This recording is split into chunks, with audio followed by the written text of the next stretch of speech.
live stream. We are live for another out of spec highway 70 mile per hour range test in an electric car. This time we are going to be doing it with the Mercedes EQS 450. This is pretty much the full range spec, big battery, rear wheel drive, ready to rock and roll. I'll walk you through the testing procedures, but if you're watching this video at a later time after the live video has gone up, we will have a fully edited, condensed version, so you don't have to sit through the 4 or 5 hours, however long this is going to be, for the range test on out of spec reviews. So if you're watching live, join in. Would love to chat, and these always make the trips go by a lot faster for me. What a great way to spend a Sunday. It's warm, there's no wind, as you can see from the flag over here. It is ultimate range testing conditions, so I cannot wait to see how far the EQS 450 Plus goes on a single charge. So for those who are going to inevitably ask throughout the video, this is the Mercedes EQS 450 Plus non-4MATIC. This is the rear wheel drive EQS SUV, which means it is the most efficient one that you can get. So we're starting out here. I'm sure we'll have 580 and others to test at some point in the future. Really loving this car. Let's take a look at the tire specs down here. We're 275, 45, 21s. I need to look at the configurator, but I'm pretty sure these are the smallest wheels we can option in our market. I'm pretty sure they do have a 19 or 20 inch option in Europe. Let's just take a look back here. These are 275, 45, 21s in the rear. So we have a square setup, and that's a very interesting choice, but I think maybe the correct one. The car itself, 107.8 kilowatt hour battery pack. I need to double check that, but that's what I remember from the EQS sedan. Relatively high voltage for a 400 volt system. We are charging up on the new ChargePoint Express Plus, and here comes an ID4 rolling in actually, but there's only 2 stations that work. Those 2 are dead over there. They were just working the other day. They were dead. They got them online. Now they're back to dead. We're of course charging here. And let's pop inside into the air conditioning. A little swipe on the handle. Thank you very much. That ID4 is going to have a rude awakening when they realize that station is dead. So let's get the phone mounted on this thing really quick. I'm going to put it in a place where you guys will be able to monitor the charging session, so you can at least see how fast we're charging. So I think that is going to require putting the phone right here, tilting you down, and you guys will join for the charging session. Let me just lock this in a little bit tighter here. Should be good, I think. 1 second. There we go. Now you can see 113 kilowatts at 80%. Really good. Great charging curve on this vehicle. This thing just sits flat and charges awesome.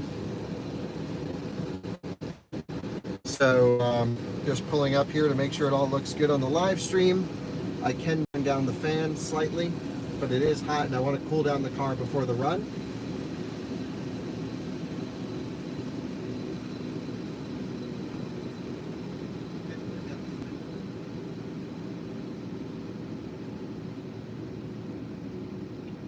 There we go, all looks good. I wish I brought a rag to clean this off. These touchscreens get so nasty so quickly, of course, as you guys know. But yeah, let's keep this thing going. What I'm not 100% sure how to do is how to leave climate on, pre-entry climate. Yes, activate when unlocked, that's always nice. Air quality, good air quality outside and inside.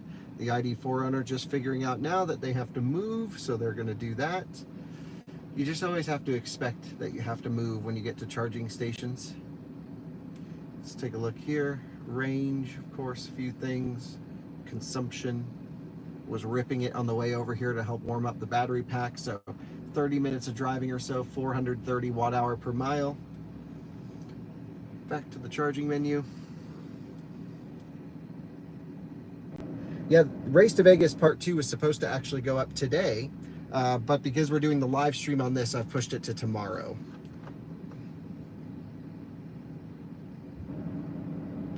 Yeah, the other streams are up for people to get confused with. You know, YouTube and live streaming are not the most easy things to understand. Let me log in and get rid of those on the other device. Thanks for letting me know that. Go over to our videos, and I'm just not even seeing them pop up here. Very odd. Out of spec motoring, content, live. Yeah, just not even seeing them. There's like no way for me to even delete them, sadly. So that's just a YouTube glitch. So people will have to hopefully find this one. And if not, well, then that's a bummer. But enough of you have already found it where I think people will realize. Hey, Anthony, really appreciate that super chat. Thanks so much. That, of course, all the super chats on this channel go to something cool and exciting on the videos here. The ID4 owner just plugged in, but I didn't notice an extreme drop-off in our charging performance, probably because we'll split power. So I got to shoot for the main video, and yep, I'll be doing that for a little bit and then catch up with you guys here in a moment. Looks like we have 23 minutes to full. That's just enough time to film the intro to the video and to get some snacks. So I'm going to leave you guys on this screen here. I'm trying to think about the best way to actually leave the car on because it does seem to time out. So I'm going to buckle up the seatbelt and I'm going to force the car on again. Charger cable connected, I understand. And there doesn't seem to be a way other than that I can leave the systems run. Yes, sorry for the smudgy screen. Should have brought a microfiber.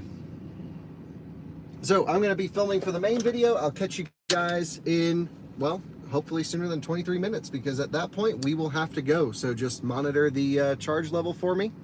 And since the ID4 owner went inside, now's the perfect time to film so we don't catch anyone on camera that doesn't want to be. Be back in a few.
About 355 horsepower, I believe, and you can see here we're just juicing it up. We're at 90%, doing 70 kilowatts. Look at that, just awesome charging curve in this vehicle. Back seats absolutely gorgeous. They do full flat. This one is not optioned with the third row, It just is optioned with the second row here. Has the Burmester audio though. So these things are just over $100,000. This one, as equipped, didn't come with a window sticker. My guess is 110, 112. It has just a couple options on it, but no big hyper screen. It does have the 20-inch wheels versus the 19s. So we are on Mercedes original Goodyear Eagle F1 tires here. They are the asymmetric 5, they call it. And it'll be really interesting to see because the 305-mile EPA range on this vehicle is for the 20-inch wheels. We have the, we have the 21s, and the car's rated for 20s. You can see EQS 450 plus, no 490 back, indicating just rear-wheel drive. The plus indicate a big battery pack. Really seeing lots of range on this vehicle. You can see here it's already predicting, and I've been ripping on it, 345 miles of range at 90%. So this one might just go and go and go and go. The Germans have a tendency to do that. BMW iX, as an example, far exceeded its EPA range. So I don't know what to expect here, but we have a fresh car, just about 2,000 miles on it. Tires are just broken in, minimal degradation. It was just built in Alabama. Really crazy interior, everything is white. And my dad and I did a review of this car for the Out of Spec Dave channel. If you're curious about more about the EQS and especially his impressions on this vehicle, definitely check out the Out of Spec Dave channel. It is toasty out there today, so I have the cooled seats on, the cooled cabin just before we do the test to cold soak everything.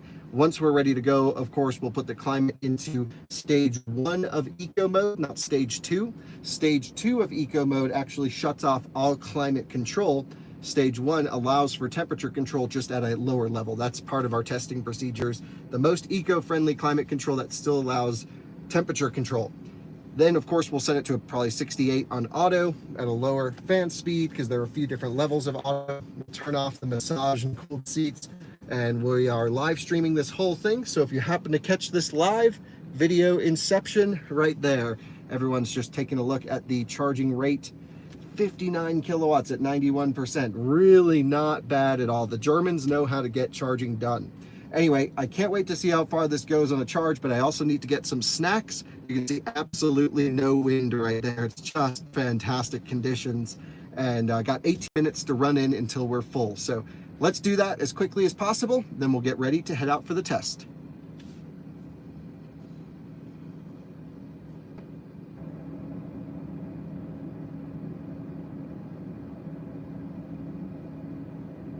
Right, it's 107.8 kilowatt hours, but I don't know what the gross capacity is. And here, someone says no one what the gross is. Maybe 115, 120.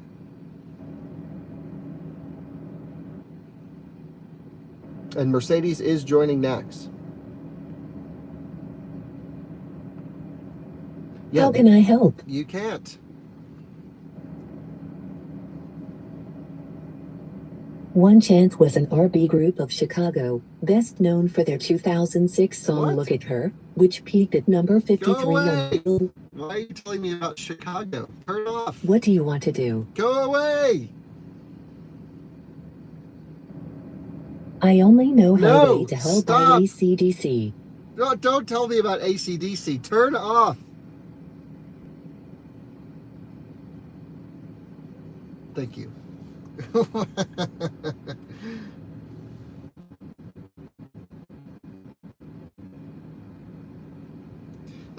that she's so annoying. Mercedes woman. Oh, here she is. She's back again. Whenever this blue bar is up, it means she's listening. How can I help? Oh God, I'm hitting the stop button and she's not stopping. How do I turn off the wick work? Thank you. All right, there's got to be a setting in here. Then I got to get some snacks inside. System, Mercedes, off. That was easy.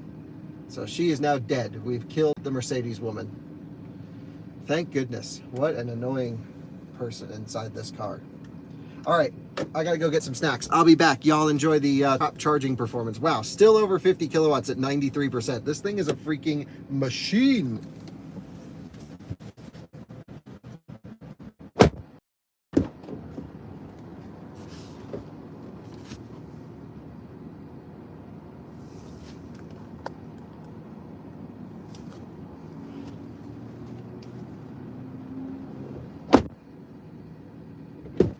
Actually, just before I leave, I'm going to turn off the car and then re-turn it on because it does seem to time out after a period of time. So now we're back on. Let's crank up the AC, cool down this thing as much as we can. So you guys will get a lot of wind noise. I put it to max cold.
Okay, back with the stacks.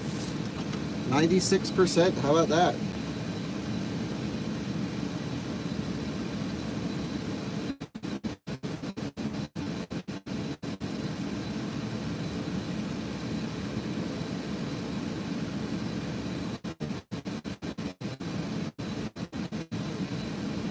Oh, we're talking about eating Cheetos in here? Nice. It's cold as heck in here. I'm going to get a quick thumbnail for the video and then I'll coming out as we top charge this thing.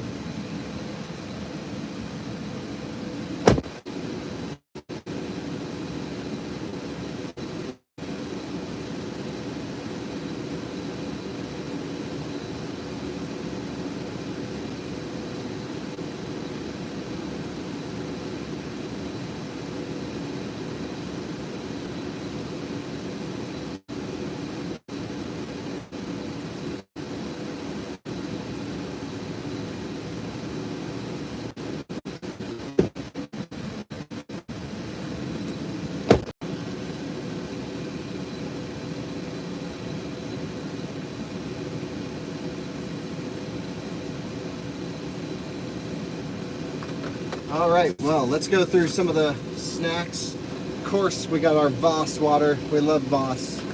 Cool cup holders in this vehicle too. And these things are cool. These path waters, they're reusable. Pretty sick.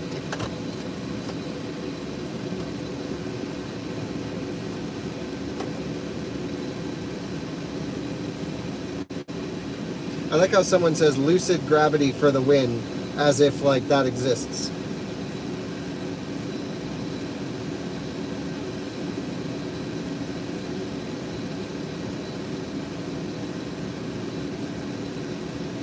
Wow, it's predicting almost 400 miles.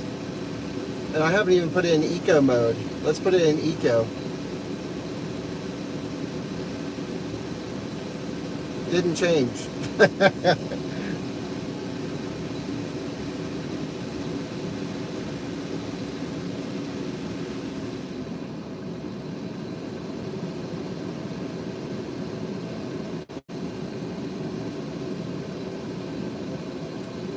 Just altering the AC settings to the trip, what we're going to be using. Increased risk of fogging. 394 miles now with the AC toned down a little bit. Crazy. Yeah, no strawberry acai today. Starbucks isn't really on the way here. And I really want to get this done because I got some stuff to do tonight. But I don't think this car is going to let me get stuff done. It's just going to go forever, isn't it? It's always when you want to do the Chevy Bolt range test days, do you have the EQS SUV on test with 400 miles.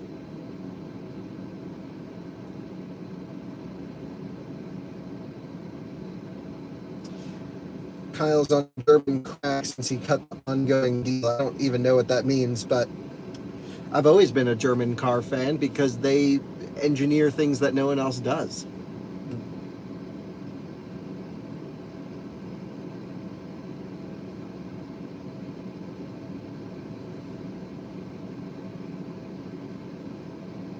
Yeah, my dad's road tripping his Lucid back to Connecticut today, and he is having a rough time. He's called me a few times being like, holy smokes, like I'm stuck here at this station and there's a Bolt that was full charged for an hour and a half left on the hook, another Mach-E at 99%, and then another Mach-E at 70%. They were fine, just charging normally. And he's just like, what is going on here? I'm like, dude, it's bad.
I'm just looking at my dad's video he just posted on Twitter, and let's just see what's going on here. Typical Dave running into charging problems. I don't know, he said a creative Taycan. So this is the bolt that, aha, smart. This is the bolt that got stuck, that was blocking the spot for over 2 hours now.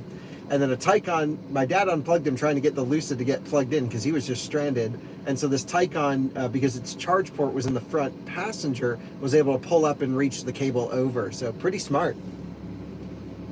I don't recommend unplugging people unless it's absolutely necessary. I really try. I don't know if we've all agreed on what the proper thing is there, but personally, I'd much rather not touch someone's car.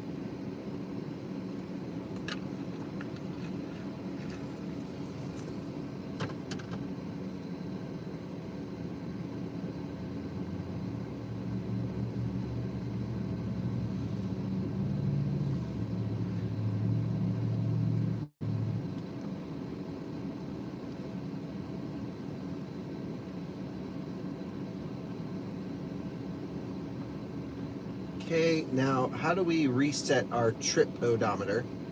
That's what I'm going to be interested in seeing. I think I'd do that actually. In the, not this screen, but this one over here.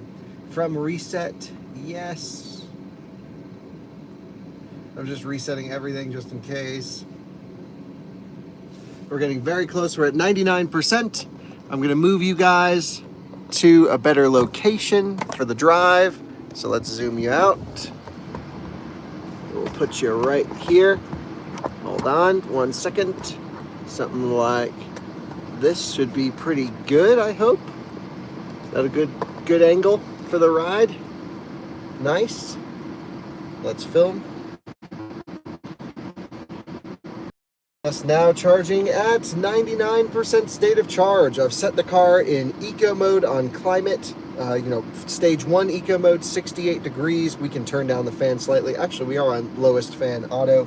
We're going to turn off the cooled seat, and we have everything ready to go. The car is predicting over 400 miles right now, and DC charging to full. So gesture detected, no. We don't want to do gestures. This screen gets a little fingerprinted, but personally I prefer this screen to the giant hyper screen. But I do think the hyper screen's more of a talking point and it's kind of cool, so okay, whatever. But I have no issues with this MBUX screen right here. All is good for me. We got the car in accessory mode right now, just cooling down. As soon as it kicks off charging, I'm going to shut the car down. We should close the blind all the way. I just had the Livestream camera on there periodically. Really nice shade, by the way. Big sunroof too. When it opens up, opens all the way up, which is great. Pillows for headrests. You guys know I love this thing. It's just a vehicle no one really thinks about. I think everyone thought the EQS sedan was so ugly that just now Mercedes EQ models are associated with ugliness, but I think this is an okay looking car, especially spec'd properly. But the comfort is unmatched. Like the BMW iX, I love that vehicle as well. It's so solid. It is a great vehicle. It cannot match the EQS in terms of comfort though. So we're very close, 23 kilowatts at 99%. It's amazing. And we got to test the Maybach version at some point. Should be great. So let's get everything set up here and then we'll be ready to rock and roll. It was about a, 30, 35 minute charging session to go from 60 to 100%. Yes, I tire pressure when cold. I adjust tire pressure all the time on my cars, every time before a test. Just getting y'all plugged in here.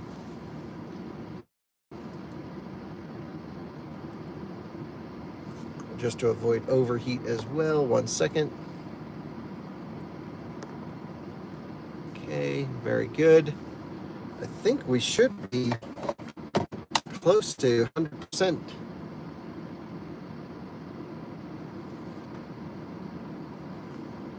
With 1 minute left to go. I thought it was cool that Mercedes really understands the EV thing. They tell you when you should charge, what these little labels mean, that battery temperature can affect DC charging.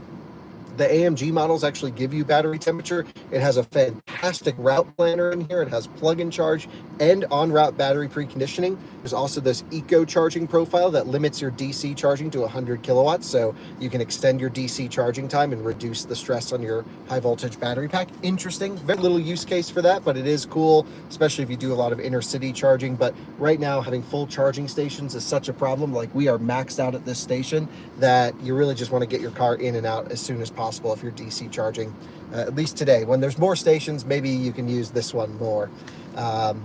Yeah, Mercedes is switching to the North America charging standard. They realize their customers require a reliable charging network, and so they are partnering with Tesla to have access to the supercharger network. Mercedes has also partnered with ChargePoint to build out their own network with, I believe, these ChargePoint Express Pluses. And look what just came back online. The ChargePoint Express Pluses right over here. I wonder if someone from ChargePoint is watching our live stream. It's possible. They do watch a lot of our stuff, and reset those stations. Because they've been down for like a while. So how about that? Right here and live, they're back to green, baby. But why does Out of Spec have to visit stations for them to get fixed? That I don't understand. Anyway, charging ended. Great, just happened. Let's shut the car off. Everything's off. We'll unplug and we'll hit the road. Your phone is still in the car. Thank you. I'm leaving it here. Don't worry. 1 second. Let's unplug.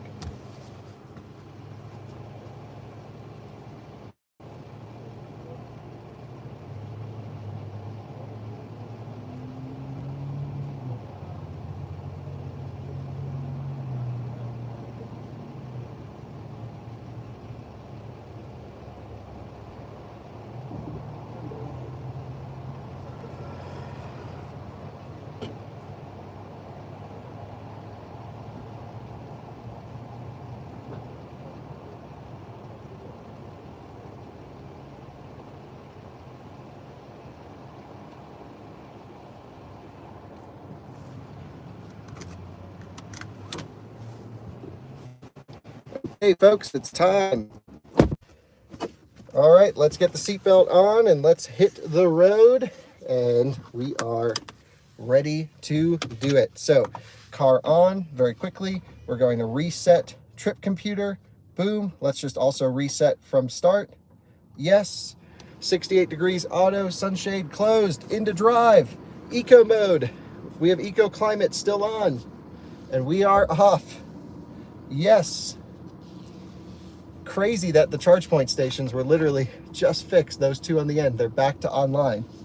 Anyway, let's get through this traffic, get on the highway, and then see how far we can go on a single charge. Pretty busy here on this Sunday. Typically I like to do these midweek, but this was the best weather day for a range test, and we shouldn't have any problem maintaining 70 miles an hour. Everyone coming down here from Wyoming and other places to take the boats out, just love to see it.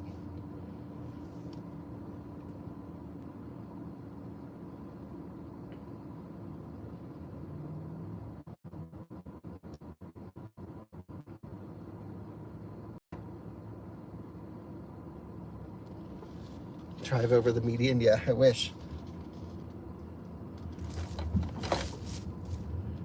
All right, we got to get on the highway as soon as possible. But actually, the traffic's not looking bad at all. This is good. And we're getting quite a bit of regen, even at full, so there must be some top buffer in this vehicle.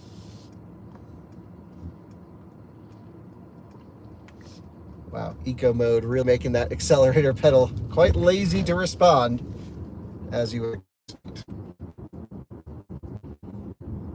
Oh, yellow light, hold on tight. No one look, we're going for it. Whatever it takes to get the range test.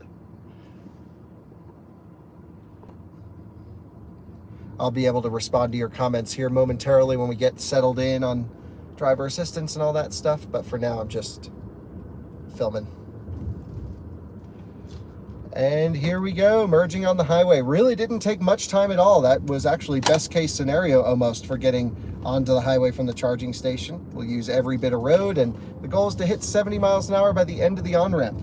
A bit more traffic than we're used to seeing here, but typically everyone drives fast. So let's get up to speed. Let's set the Mercedes Distronic Plus, their great driver assistance system, truly one of the best assistance systems. And we will get up to speed and lock everything in. Okay, this is going to require slight negotiation here as that truck almost hits that Tacoma. Oh my goodness. We just got one slow truck we got to get around here.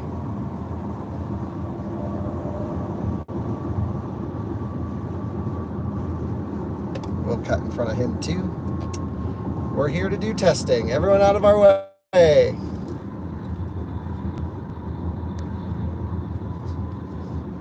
Now the connection will come in and out throughout the drive today, and I will get it back up as soon as I can. We just for cell service in certain areas. We are now set where we need to be. I need to GPS verify. Distance closest. Auto lane change to the right.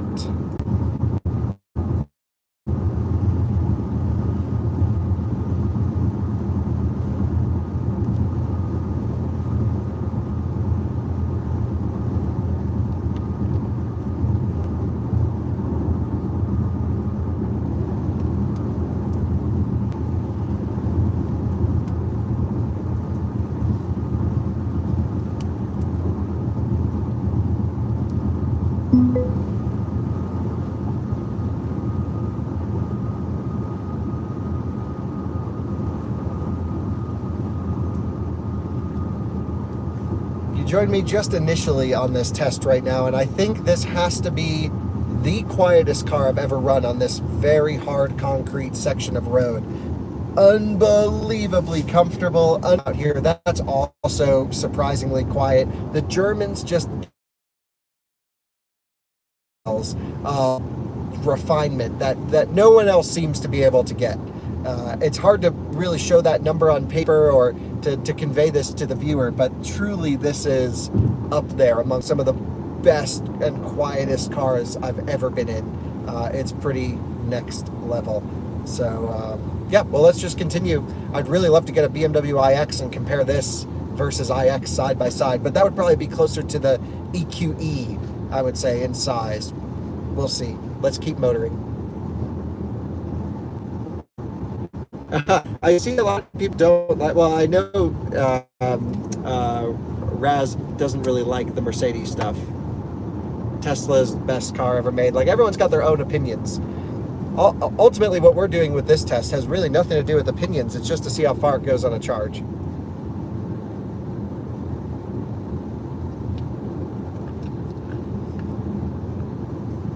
Yeah, the EPA rates this car, I think, for 305 miles. If someone can double check that, that'd be great. It's also, we're on the 21-inch wheels here, not the 20s. So I believe they rated it on the 20-inch wheels.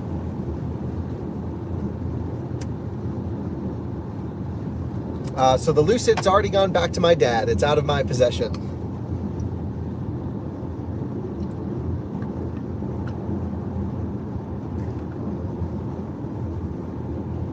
Yeah, Bentley could be interesting to see what they do in a battery electric car.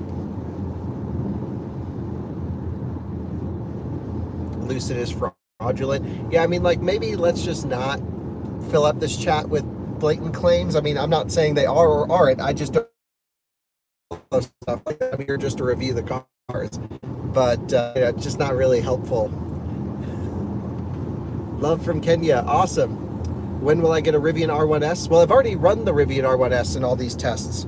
So I haven't actually had any plans to do that. I canceled our reservation for the R1S. Maybe, I can't remember if I did or didn't, but either way, we have no plans to get one because the e-tron's perfect for us, actually. We don't really need more, especially now that we have the R1T.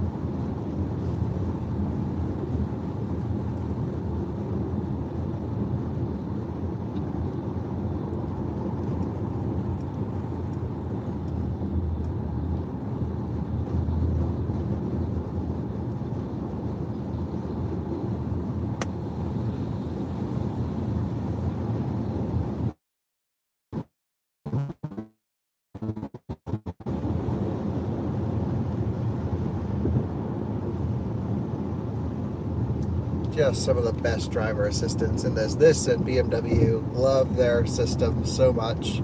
Great lane changes automatically, so stable.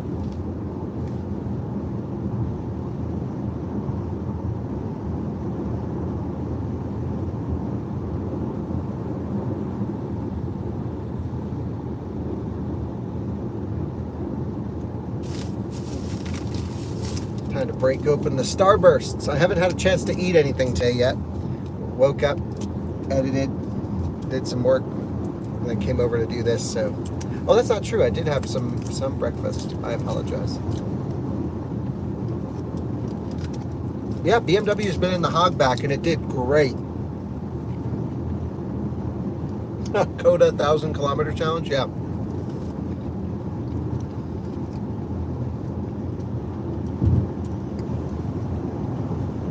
Yeah, we are going to do a Coda range test. I'm waiting for the title so I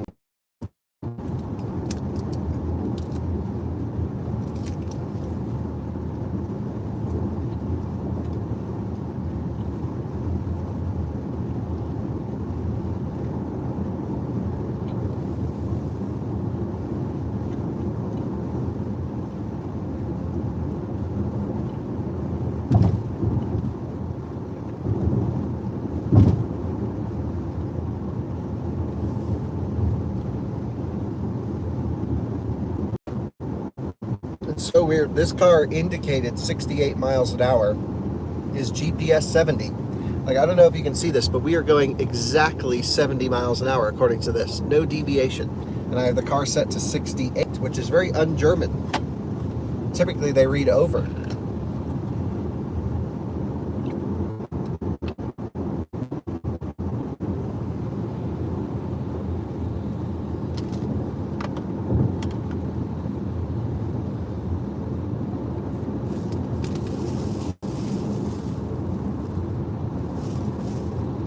Yeah, I've never driven a Mercedes that's actually not right on the money with speed, and this one isn't.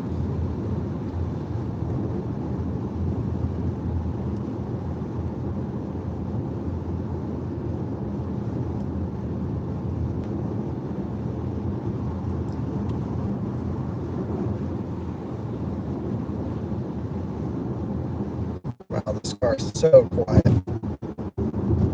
and comfortable. Goodness gracious.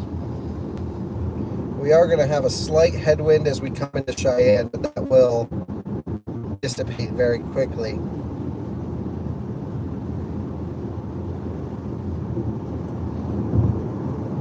As we're heading north, well, let's just move over real quick.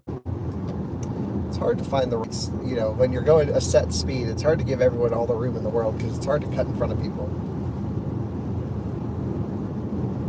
As we're and we actually will get a slight headwind, which will, of course, be a tailwind on the way back. It's why we do a loop-style test. But it's so minor, and as we go east in Nebraska, there's almost no wind, which is unusual. If we come over here, and I show you the driver assistance screen, you can see just how great the display is here, showing us all of the cars around. And the automatic lane change function, indicated by these two arrows, super perfect.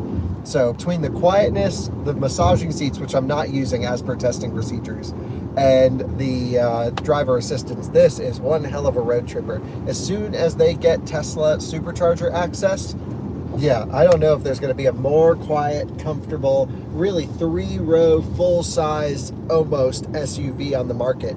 The Mercedes really nailed it with this one. It's a totally different character than the iX, which has a little bit more of, I would say, a modern, cool, approach on the inside with their interiors. Amazing. But this is just a little bit more old school Mercedes, super solid, great MBUX. They understand all the EV tech, and man, the driving is just second to none when it comes to comfort. They have nailed it with this vehicle.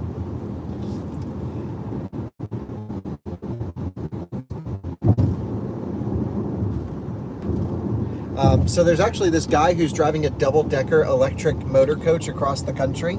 He has a YouTube channel called Motor Coach World, and I love his videos. I'm a huge fan. And so I saw his video posted, and some viewers actually reached out to us who also watch his channel and said, hey, get in touch with Jay. I was like, okay, yeah, I absolutely will. With James, I should say. And yeah, so I did. And we're going to hopefully meet up with him driving this double-decker electric bus across the country. Would be really cool. I think it's going to take him 10 days, and he's using public charging infrastructure. I'm like, dude, you're crazy. Imagine getting stuck in an EA at 30 kilowatts charging a, I don't know, a double-decker bus. Was that thing 600, 800 kilowatt hour battery pack?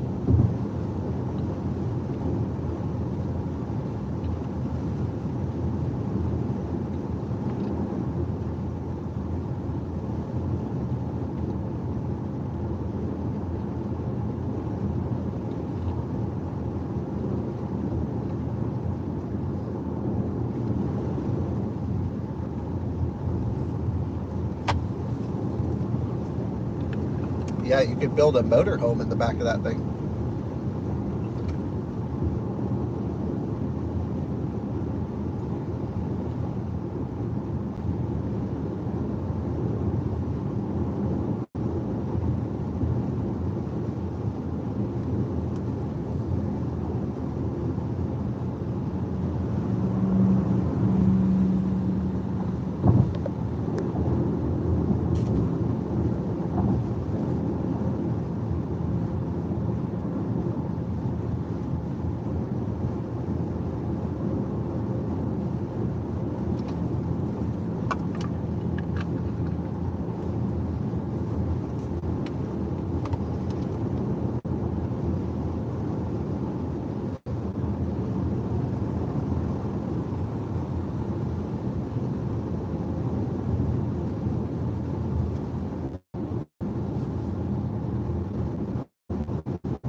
Yeah, the new doggo.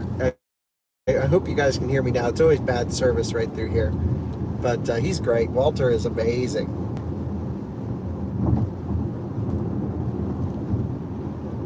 Yeah, 4xe is not good. What are you talking about? It's not an EV. It's a plug-in hybrid.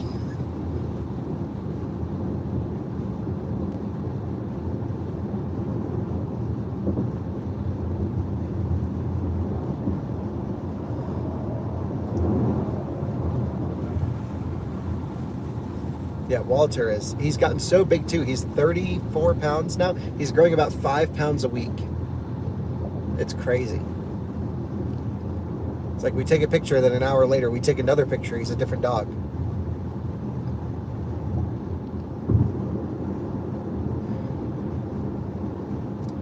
Yeah, I'm just personally not interested in politics, so let's just get rid of this Thor guy. See you later, dude. That's annoying.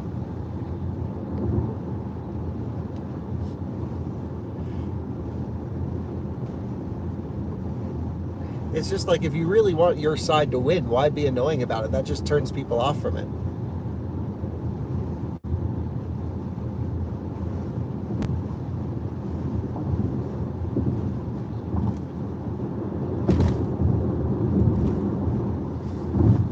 Like, nothing we do here is political. I never comment on politics. No one knows what I think about politics. Like, it's just not, it's not my place. Nor should any out-of-spec channel be. All right, we are almost into Wyoming right here. We got to do an update video.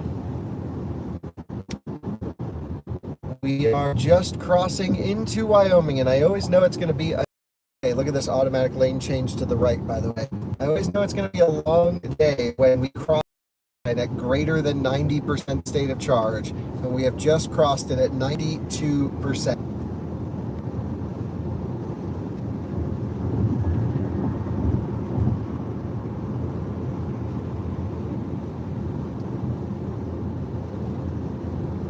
This test is not about real-world range. I don't know who got that idea. This is about benchmarking each car in the same set of testing procedures with the variance of weather. We can't control that. It's a bit like a Nürburgring lap time. No normal driver could ever achieve that car's maximum. Just like no normal driver is going to sit at 70 constant and do this. But it's nice to know what it can do. Yeah, totally agree. Energy independence is great. I'm with you on that. I don't understand why EVs have to be politicized. There's parts on every side for people to enjoy about these things. When people say they do real world range testing, it just means that they just drove it on a street and it's completely different than someone else's street. So there's no relation, there's no correlation between range.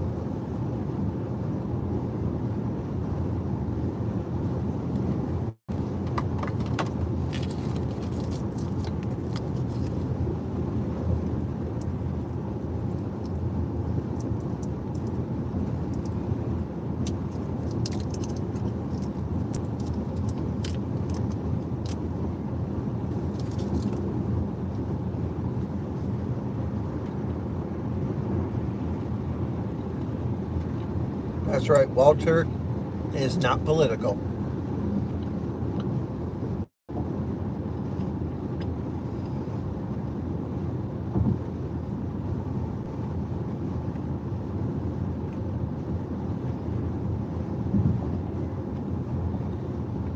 I say Walter for president 2024. He'll probably do a better job than any candidate, honestly. The estimated remaining range is 346 miles, but keep in mind we've been making the climb up here to Cheyenne. Part 2 of Race to Vegas was supposed to go today, but then now I'm live streaming this range test, so it will go tomorrow. The video is pretty much done.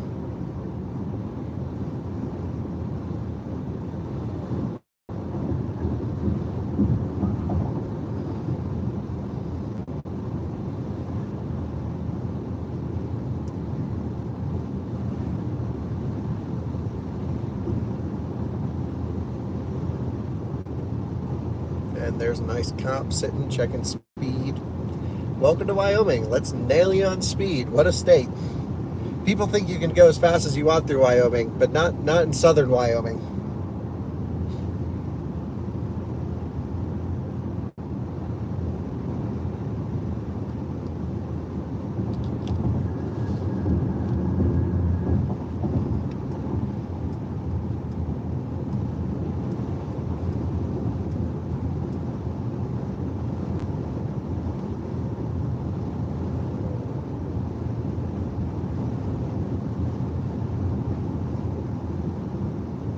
Yes, it truly is as quiet as it seems. I think it's the quietest car in recent memory, and the iX was the quietest car I remember driving at the time. So it's very close between this or iX, I would say.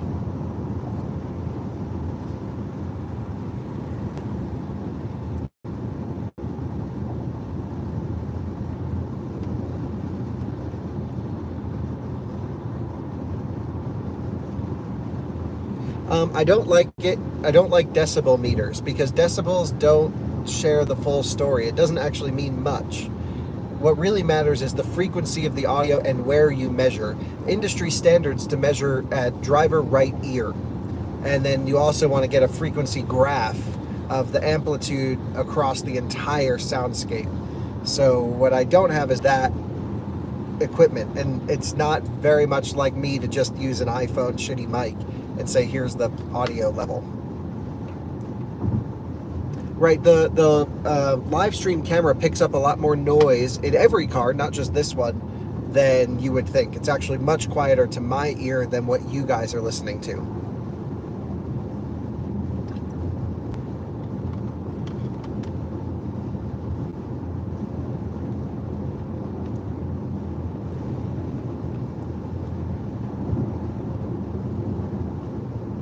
So this is where we're going to have the largest amount of wind of the trip. And then it will die down as soon as we exit right in about 3 miles.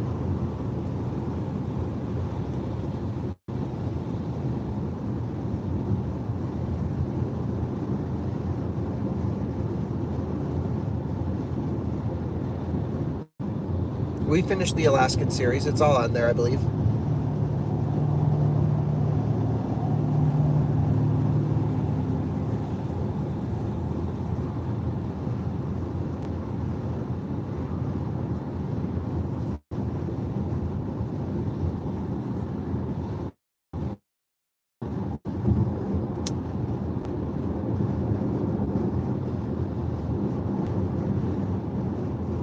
Yeah, this is for sure the most wind. We'll see, I can hear it slightly.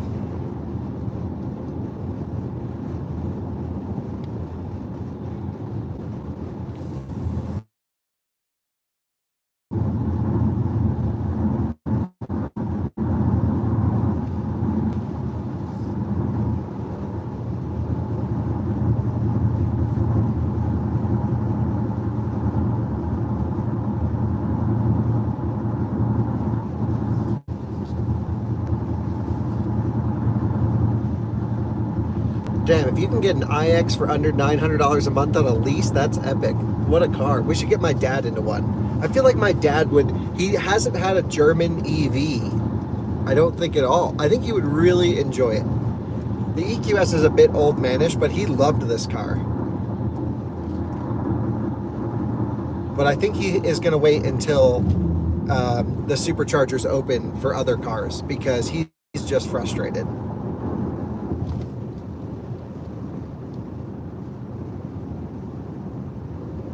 Yes, we'll make a road trip video on the drive to Tesla takeover. Absolutely. I'm looking forward to that. Oh yeah, that's right. He had ID4s. Forgot about that. He loved it. EA's gotten real bad recently. I mean, that's just my impression. Is it's just worse than it's ever been, and we keep saying that, and we've seen no sign of improvements. So yeah, I'm just kind of done with the whole thing. I'm just like, I'm road tripping Teslas now, or anything that's going to be on the Tesla network.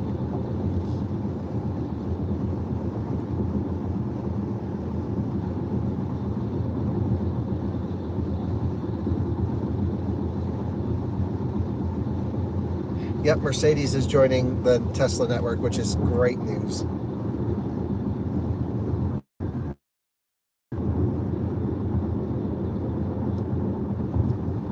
I've never had a Cybertruck order.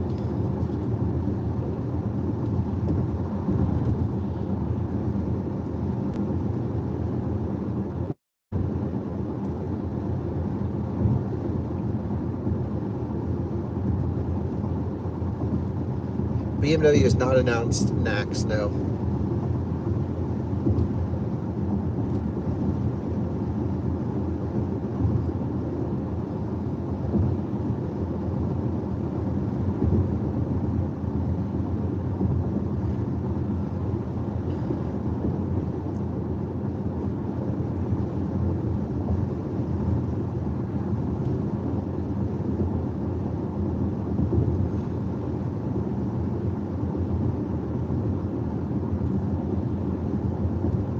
Yeah, if BMW can build their own network, great. But like, you know, it's just, it has nothing to do with the CCS connector, which the Tesla connector is better. But it's just like, it's all of the charging equipment just sucks. I can't wait for Alpitron Hypercharger to launch here, Chem Power Stations to launch here. I think these are just our saving graces. I mean, it's not just EA. I mean, we were just at ChargePoint, right? And 2 of 4 were down. We had to mention it on the live stream, and then they reset the stations. And they've been down for days.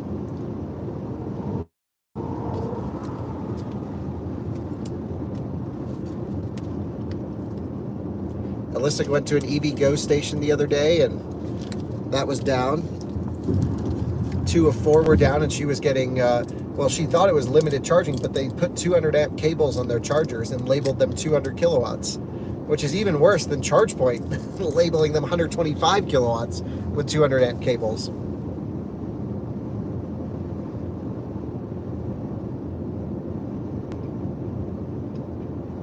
I'm not sure if you're going to have to pay for the adapter or not. Either way, it doesn't matter. You're going to pay it if they make you, and you have a much better experience. It's not going to be that much money.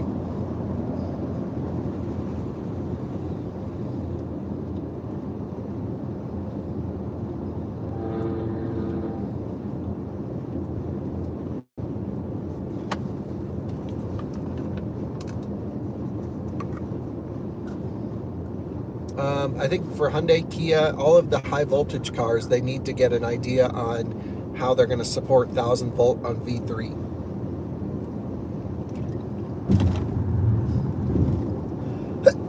Excuse me.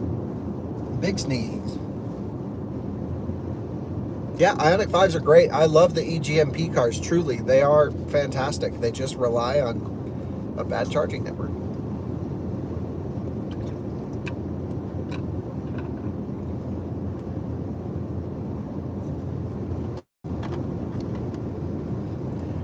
Yeah, this is going to take forever. We're still at 88%. Ugh. I like the short range cars because then the tests are done quickly. V4 superchargers, yeah. I mean, we haven't even seen a V4 cabinet yet. All of the V4 chargers that are in Europe are hooked up to V3 cabinets.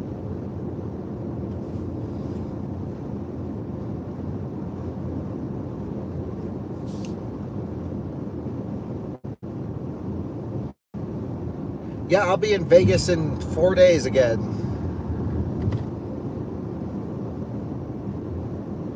Yeah, it does feel silly pulling up to a Walmart in your $90,000 or $100,000 vehicle, hoping that you can get a charge. Like, this should not be hard stuff. Truly, it's not. It's put electricity in the battery. It's not rocket science.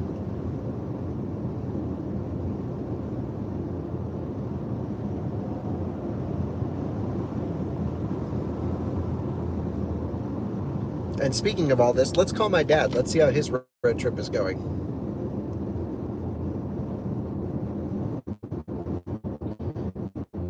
He's driving according to the Lucid app. Let's give him a ring. Yeah, I've charged at the Wyoming EA chargers. Hey there. Hello, we are live streaming. Oh yeah? Yeah. Where are you at? Wyoming. Oh yeah, cool. I'm somewhere in the middle of Indiana. There's on Route 80. Yeah. And it's pretty cool. There's a whole bunch of places where they make pontoon boats. And I looked to my right, there's a manufacturer of pontoon boats, and I looked to my left, and there's an Amish horse-drawn buggy going by a bridge, and the people are waving to the Lucid. And I was like, that's pretty cool. That's awesome. So, yeah. So what's going on? Where are you in Wyoming? Well, could you actually talk on your phone, speakerphone? Because the Lucid sounds like you're in a toilet bowl.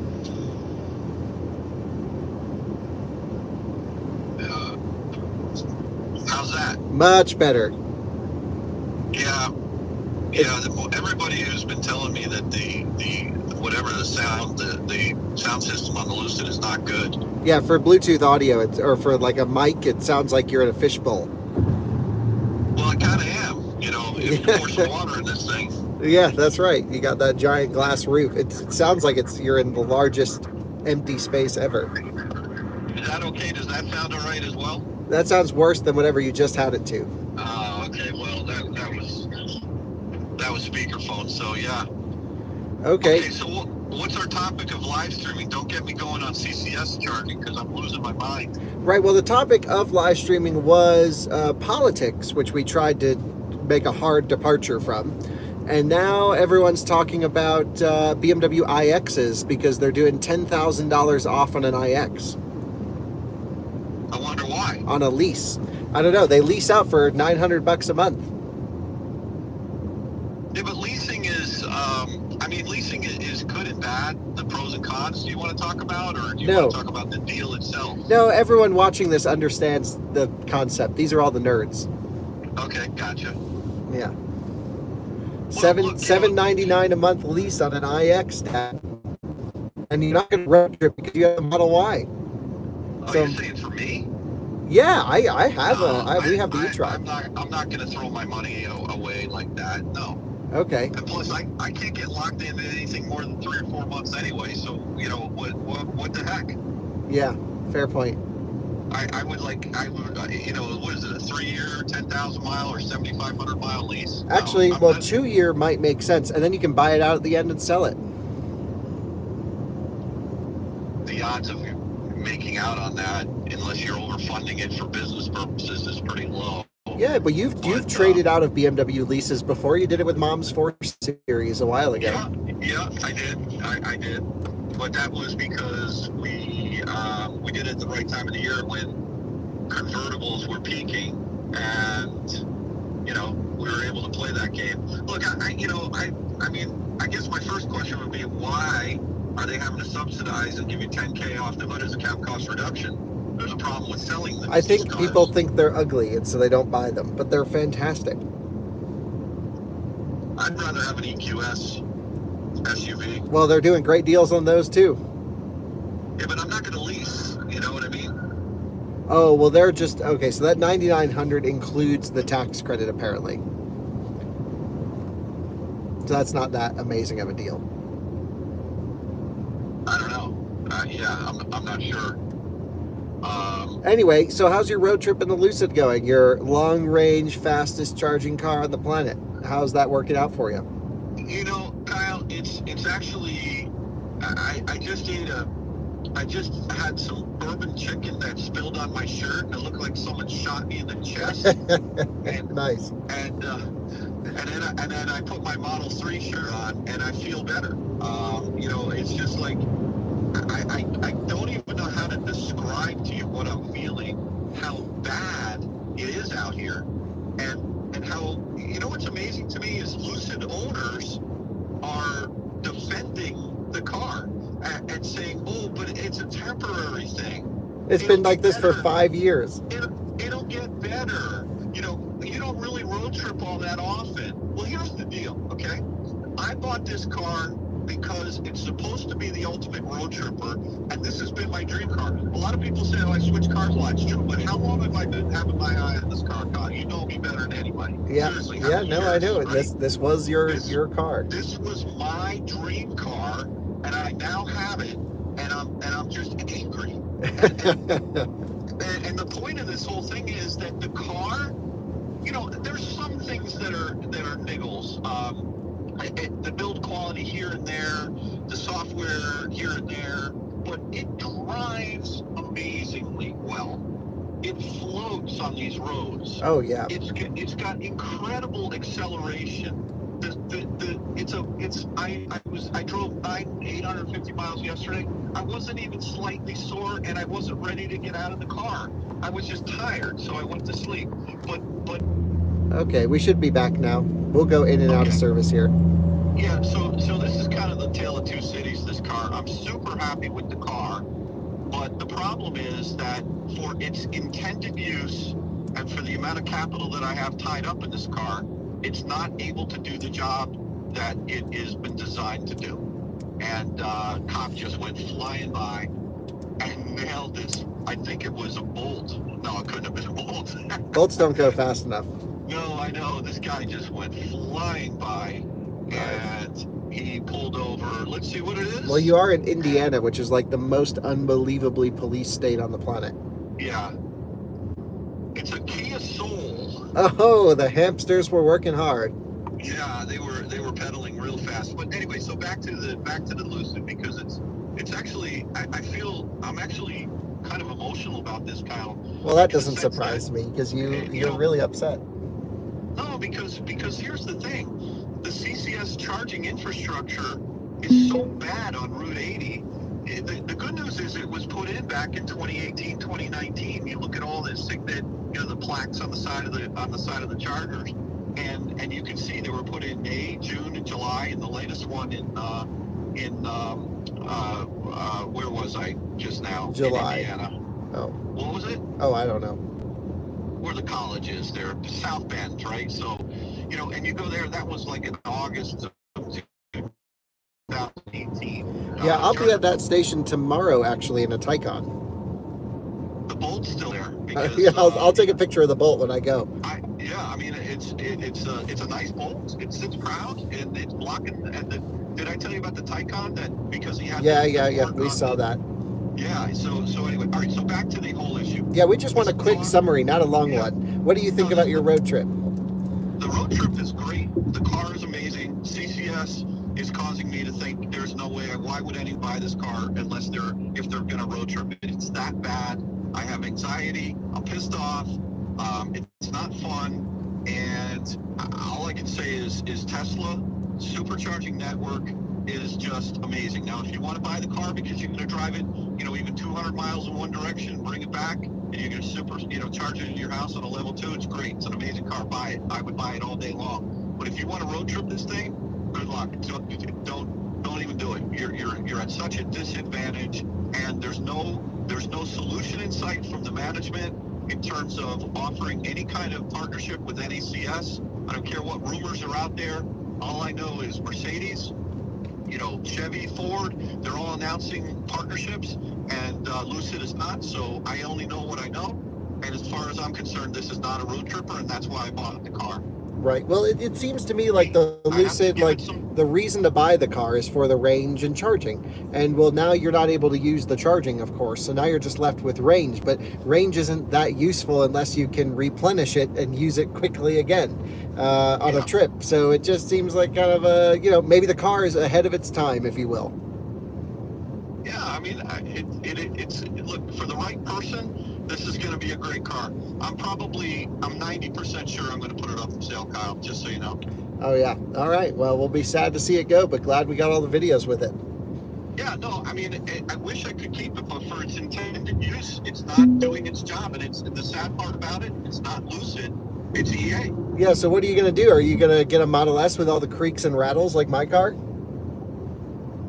No, probably not. I'm probably going to take a little bit of a breather and just drive my Model 3 until the new Highland comes out, and then I want to see what that's all about. Yeah. I don't have to have a super expensive car for me. I may play with some, my Model 3 rear-wheel drive. It's an amazing car. Dad, I think you should get a little city EV, like a Mini Cooper SE or an i3 or something. I mean, I don't know, Kyle. It's easier for me to play with cheaper cars. This is a big commitment. I'm going to take a big loss on this thing if I sell it. Yeah. But I don't know. It's a shame. I feel. I know you probably know this, but I'm pretty emotional about this. I'm really sad. I really am. All right. And Well, I feel like I just want to say one last thing. I think I've given the car a fair chance. When I say car, in conjunction with the network, I drove it all the way down to Florida and back. You drove it out to. You having a good day? We're having a great day sitting in the Mercedes EQS SUV. I'm 50 miles in, and I still have 85% state of charge. That's a beautiful car. Just be careful you don't go to sleep with those pillows, those headrests. I know, it's so comfortable. It's so quiet too. It's crazy. No, it's like you remember Ferris Bueller in that scene where his mom comes in and he's in bed pretending he's sick, and he goes nighty night. That's like kind of what you feel like when you sit in those EQS SUV seats. It's like it's so damn comfortable. You just want to take your blankie and just curl up and go to sleep. Yeah, it's really just amazing. It is really super comfortable. Anyway, you have a good day. I'm going to avoid the Indiana cops. I'll talk to you later, okay? Okay, enjoy your trip. All right, see you. Bye.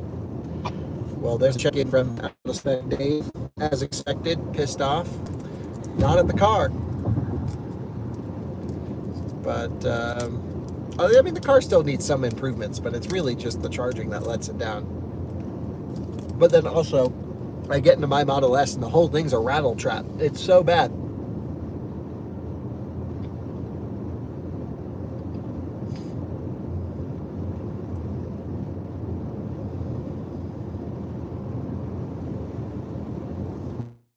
My Model S is actually at the body shop this weekend getting fixed. Someone who backed into it.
good.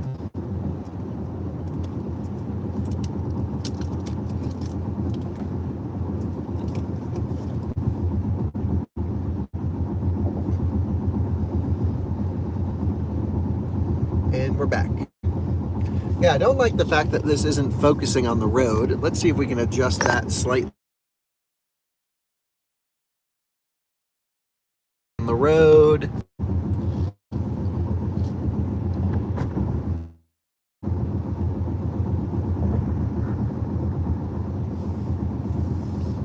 Doesn't seem to want to focus on the road. Weird.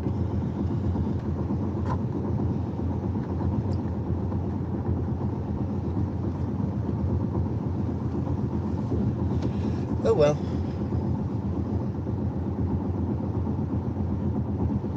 We're at 317 watt hour per mile. Crazy.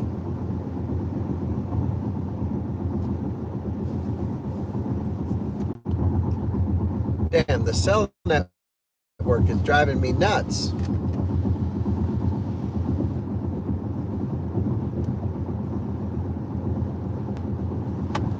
So bad.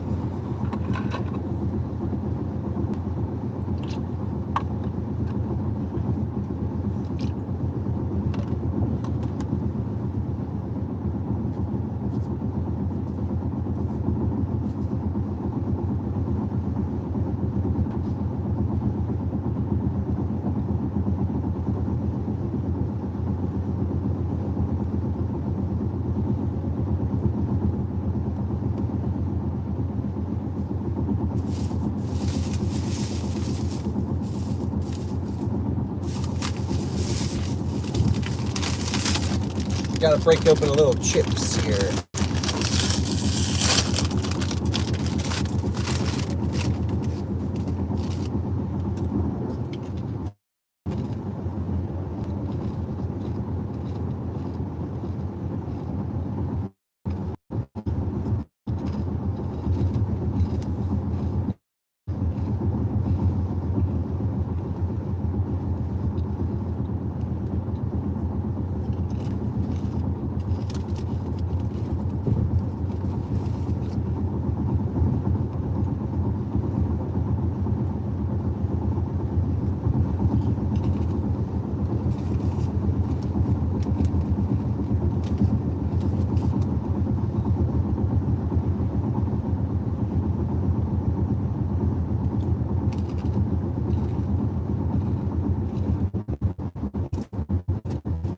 There's a Model X following me.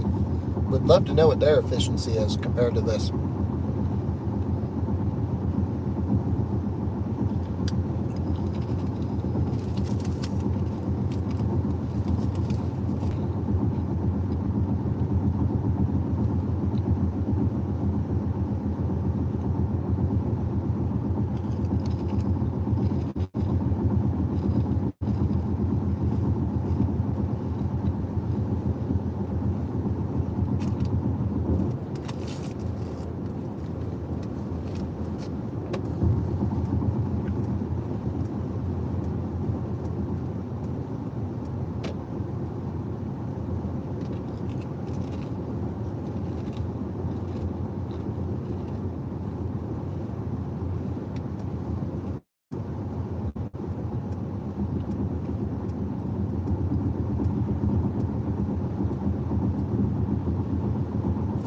We are at 309 watt hour per mile right now.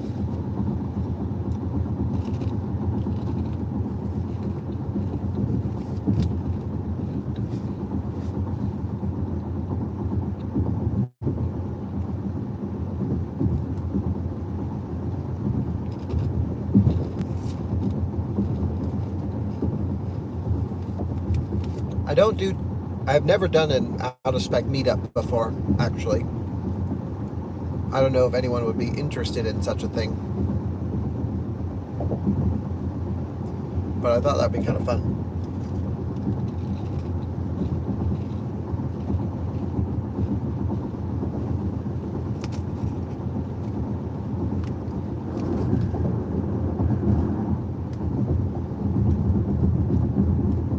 So I can hear the tires hitting these bumps, but I cannot feel it. Just the slightest little shake on each one.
Nope, no plans to do a next FSD video. The one I want to do is a hogback with FSD beta.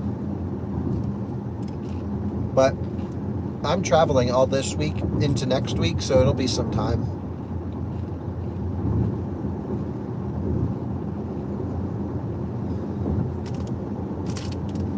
I have FSD beta in my Model S. I genuinely never use it because it just annoys me. I just like basic autopilot. I just want to stick in the middle of the lane.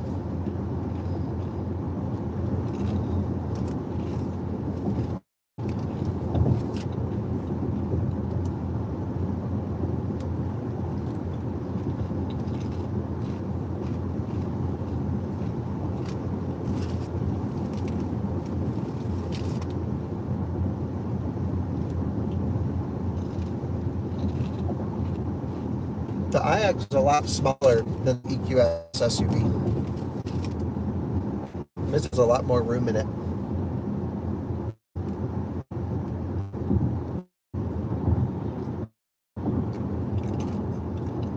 For me personally, I would go iX because I like the car better. But for a lot of people who need more room or a third row, you got to go EQS.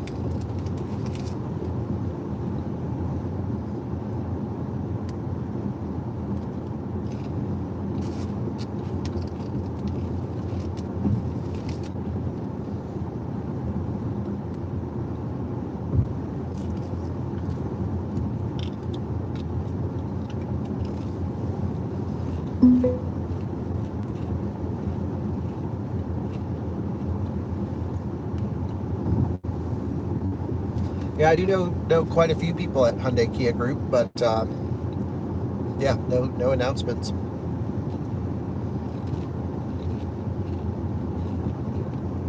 I can tell you they're all aware of the situation, or at least some of them.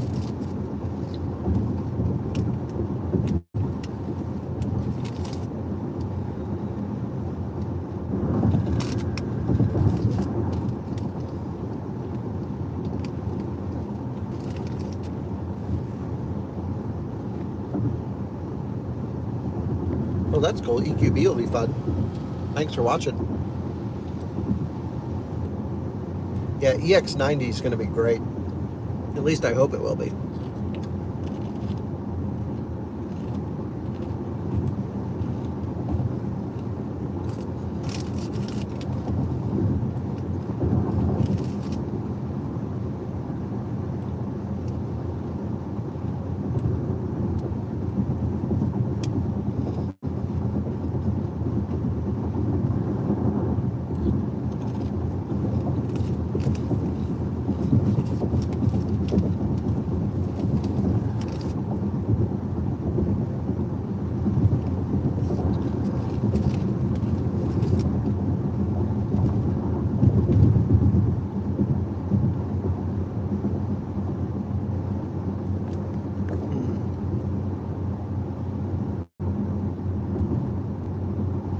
Yeah, my Tesla in particular is rattle trap for sure, but I don't really have any biases. I mean, of course I have preferences as my own individual, but when I try and tell you guys what cars to buy, I really don't, like, I don't really care what you buy. And in fact, like, don't buy an electric car because y'all keep clogging up charging stations.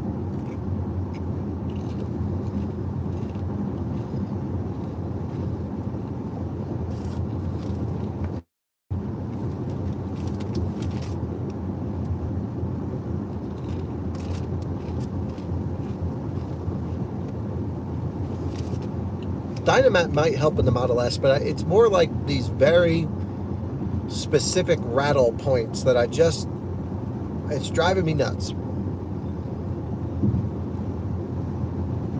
Yeah, so the back seats didn't rattle until this week. So they fixed it, and now they're back to rattling. So now I gotta get back in to have them fix it.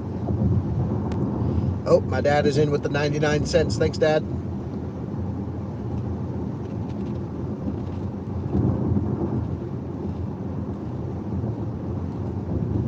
Man, I really wish I could figure out who's in the Model X behind me because they're doing the exact same drive I am at the exact same speed. It'd be great to know their efficiency. We're at 295 watt-hour per mile.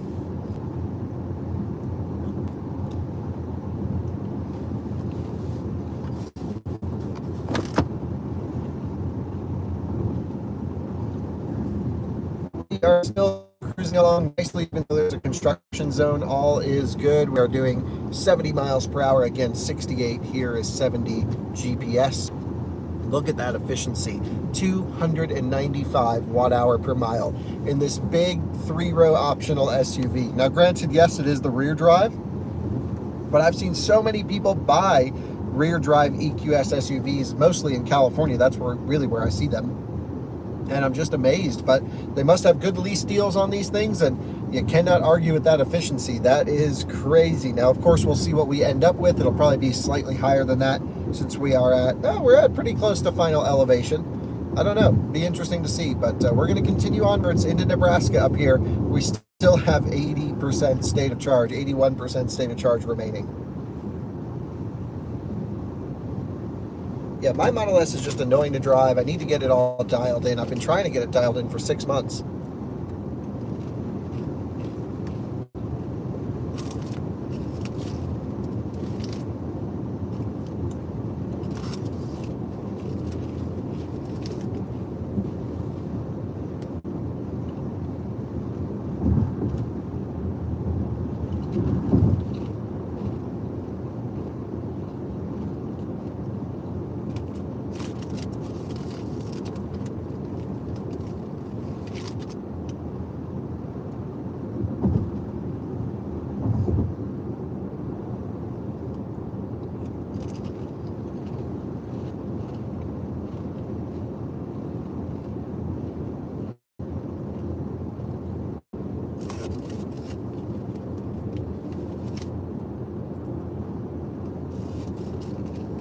I can't believe we've only used 19% battery so far to get all the way to Nebraska. That is crazy.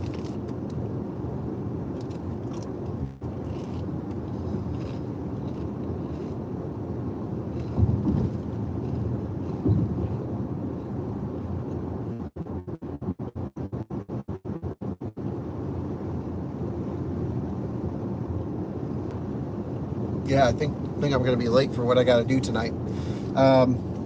We are at 71 miles and we're at 81% remaining. No tailwind. In fact, we actually had a headwind. The tailwind will be on the return.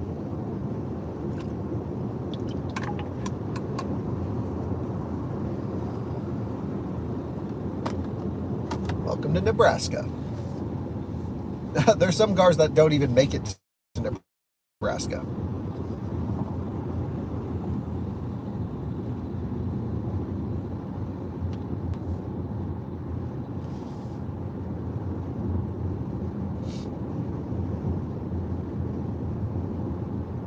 Yeah, I'm thinking, yeah, I think if this can hit 350 miles, that'd be pretty incredible. Because I think, yeah, I think it'll be right around there. We'll see.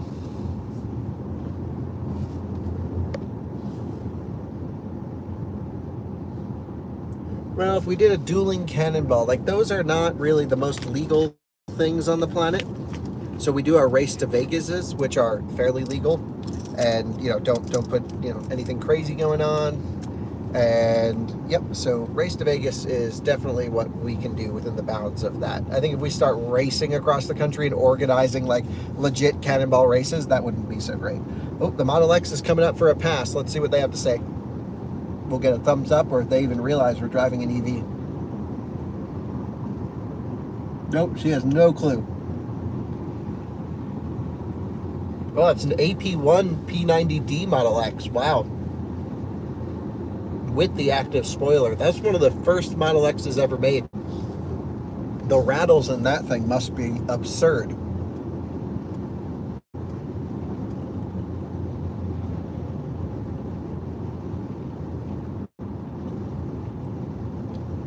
Wow, that's the first time I've ever seen a Nebraskan state trooper.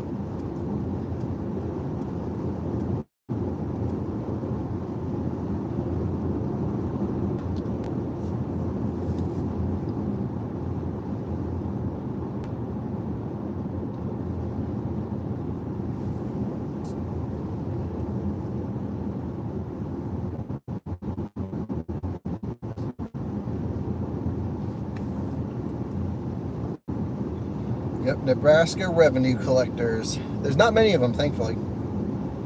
Not in this state.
And oh boy, here's another activity going on here. They got them.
Thanks for the super chat, Ken. Really appreciate that.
not really sure how you would do range tests really anywhere else. They're so tough unless you do it at the middle of the night, because we're so lucky that there's just no traffic out here.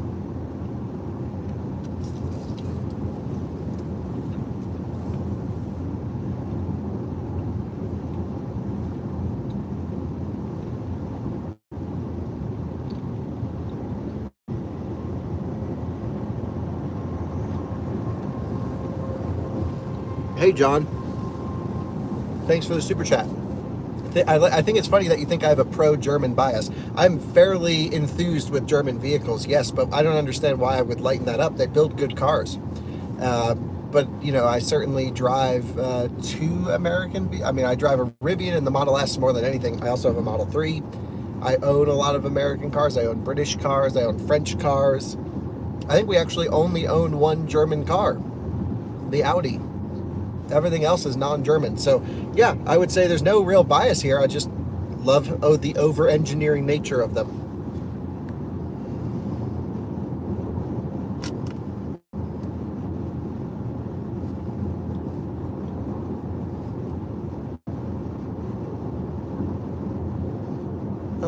I don't know if I would look into getting a Highland. I mean, I already have the Model S Plaid. That's really the coolest Tesla you can get right now. And I like my old Model 3, so yeah. He thinks I'm lying about the road noise. That's funny. Well, I guess some people are just stuck in their own little worlds. I don't know what to say.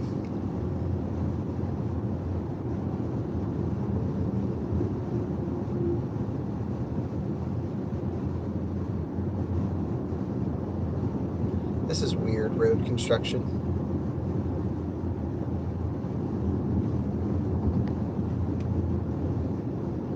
Would I trade my Rivian for a 450-mile Silverado?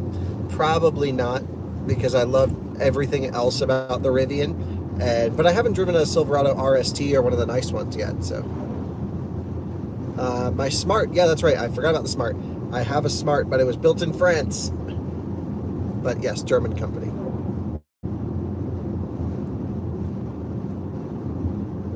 I haven't seen the Smart in a while. A friend of ours is borrowing it.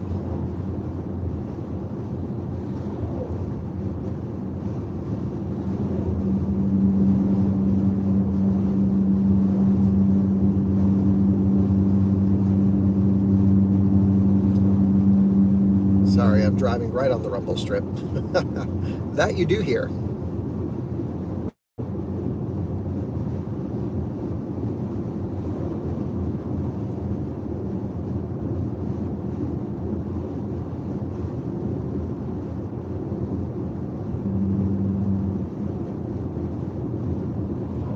I'm glad we're able to maintain speed. We haven't come off 70 miles an hour yet, but what happens on the return?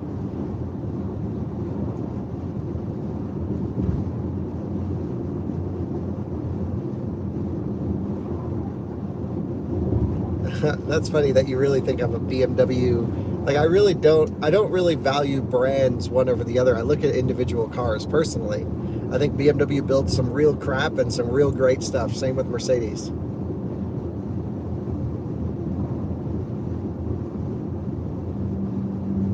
In fact, I own a Mercedes and not a BMW. So I forgot I do have a Mercedes.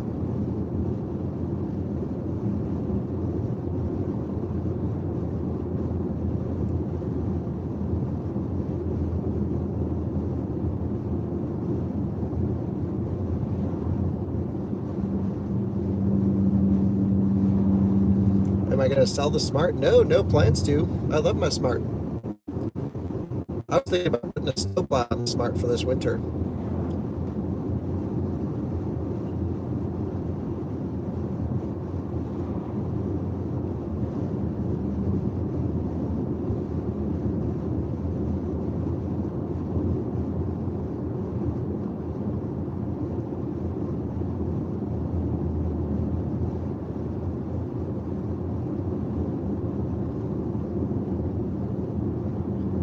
Yes, Tom does have a weird fascination with the Equinox. It is so funny.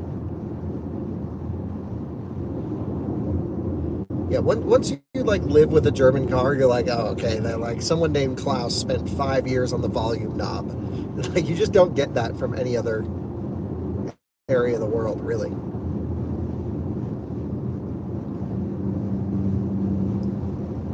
Wow, next 6 miles of this. Thankfully, everyone's going exactly how fast we need to go. We have not slowed down one bit, but holy smokes, I'm kind of worried about the return now. But it looks like the return's quite open, so hopefully that'll be good.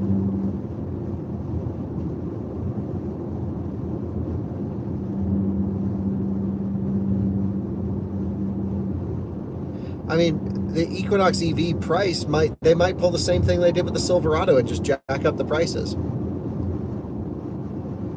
That's right. I have to pick a brand and defend it. That is so funny. I hate people who are brand loyalists because, I mean, I don't hate them. I just don't understand the fascination with defending a brand unless you are a stock owner, which is unfortunately a lot of the problems that are happening through social media are people defending the brand because they're financially tied to them. I own 0 automaker stock.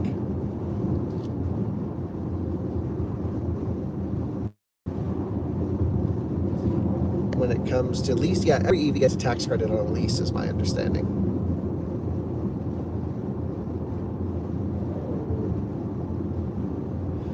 Yeah, the lower price of the F-150, it's kind of where it should be all along, isn't it?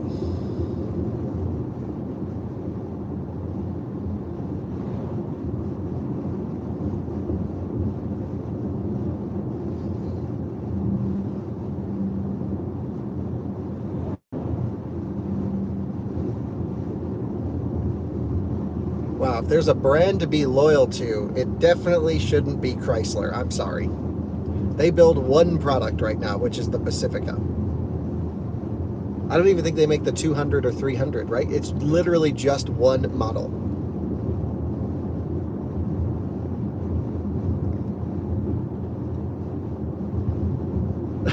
So it's like, okay, I can understand brand loyalists like Porsche people. I'm like, yeah, okay, well, Porsche kind of builds great stuff, but Chrysler, oh my goodness.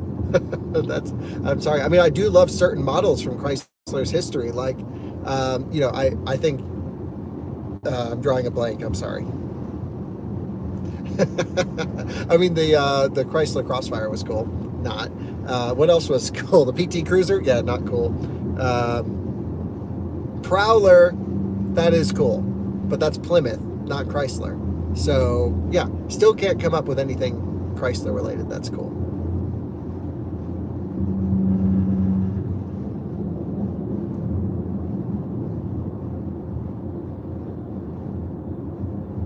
Turbine car was cool. Yep, the turbine car. Yeah, I watched Steve Leto. He made a book about it, I believe, and also he's done some stuff with Jay Leno's turbine car. That is cool. But that's not like a reason to become a brand loyalist.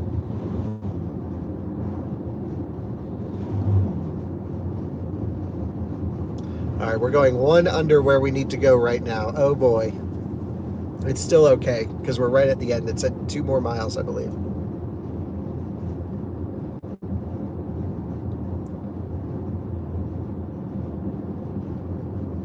Right, the Fisker loyalists. Here we go. That's another group of people I really have a hard time understanding. I mean, I haven't tested the car. I want to. They did a first drive event. They did not invite us, but I did talk to them, and they're like, oh, we'll get you a test car. I don't know if they forgot or just didn't want us there or what it was, but anyway, Rivian Amazon vans. Whoa, cool.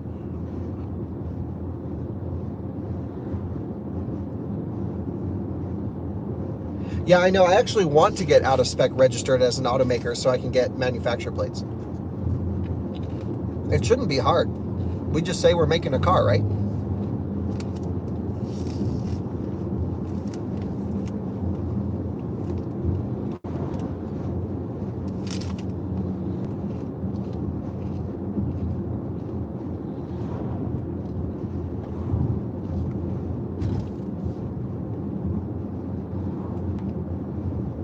Wow, we're at 90 miles at 76%. I haven't even done a 75% check-in yet.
Dang, what a bump.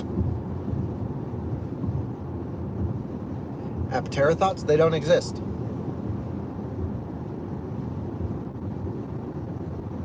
I can't wait until they do. I want one, but they don't exist.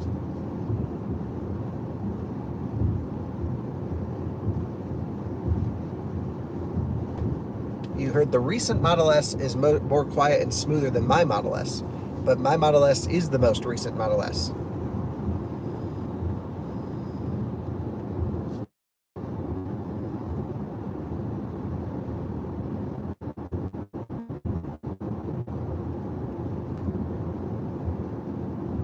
Dang, I'm just waiting for this thing to dip to 75% state of charge, and it just hasn't.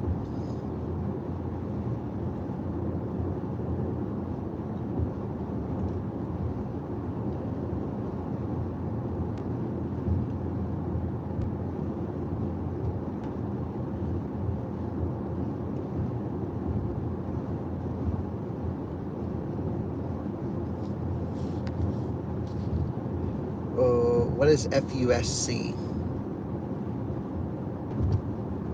Full unlimited supercharging. I trade my Plaid. No, because my Plaid's lost so much value. I don't think I'm going to use $70,000 worth of supercharging. And I don't really push my referral code all that much, but I have just through the cracks gotten a few referrals. I used all of my supercharging miles in our Model 3 road trip. Yeah, that one definitely was bumpy enough to feel on the EQS. 75%, thank goodness. Time to do an update.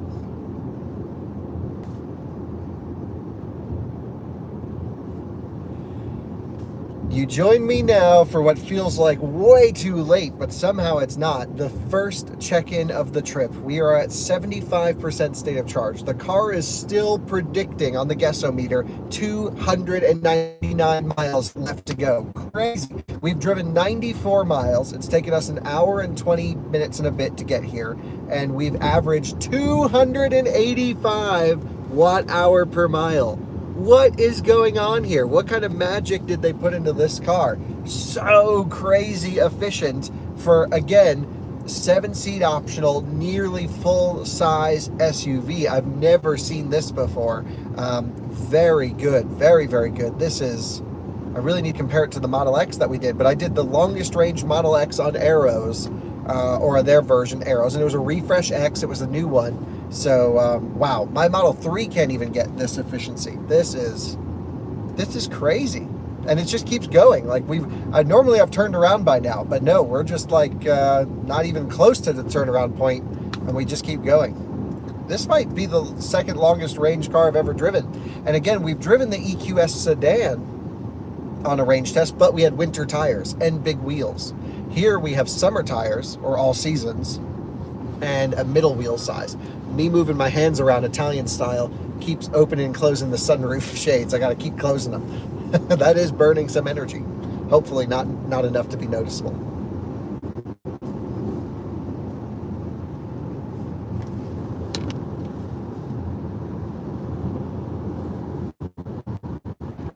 Actually, I can tell you for sure this car was not spiced up by Mercedes for us, because I didn't even tell them I was getting the car. It was just sitting at the media car office for, you know, all the local journalists. And I actually switched from the EQE 350 AMG, or no, EQE 53 AMG SUV to this, like at the last minute. So there was no reprogramming or anything like that. It's just that this was available, and I thought it was a more relevant car to get earlier than the AMG SUV.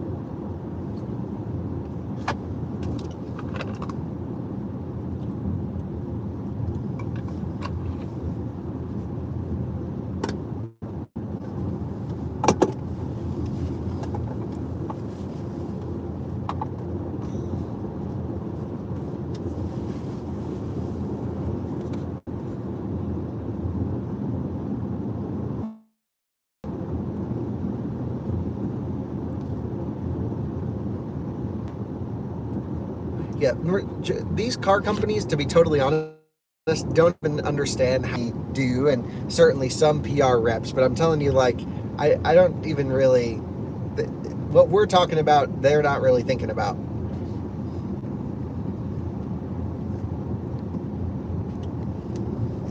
Yeah, at this range rate, I'm just going to make it to Chicago, turn around, and come back.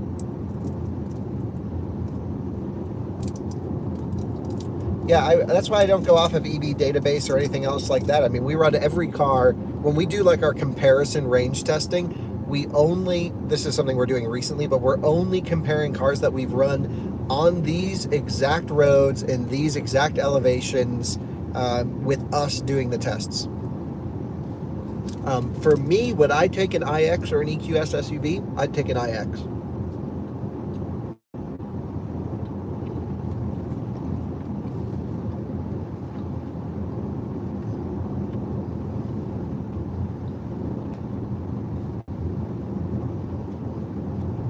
Yeah, I've done some real instrumented testing on press cars versus production cars, and I've never seen a deviation.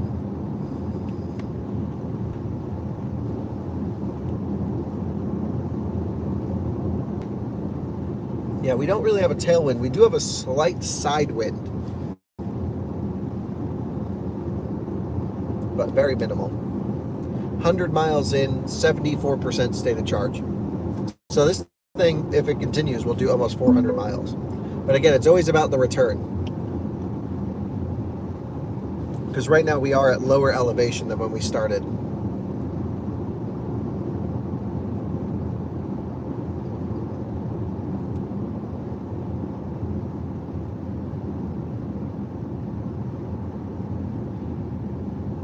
Uh-oh, Alyssa's in the chat. Everyone be good.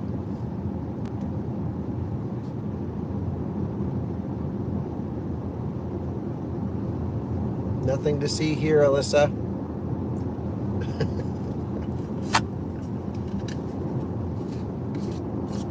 Just won't be home for the next couple days.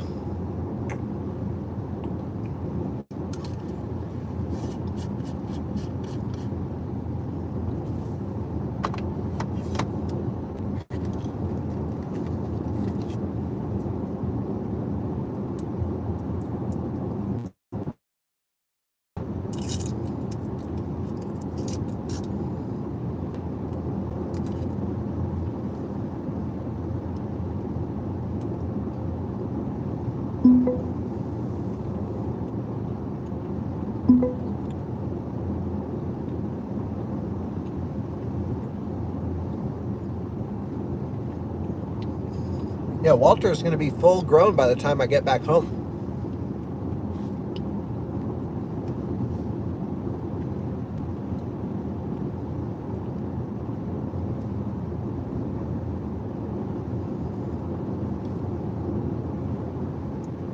Well, we have a whole video with Walter road trip coming up in a couple of weeks when we went to go pick him up when he was a real puppy.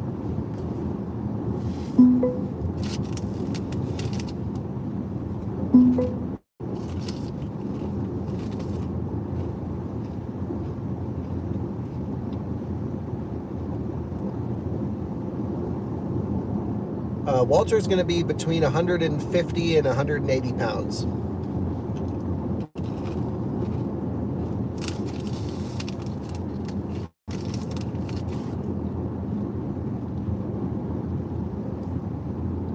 I mean, it's almost 100 degrees out here right now. It's 96 F, and we're getting 283 watt-hour per mile in a 7-seat SUV.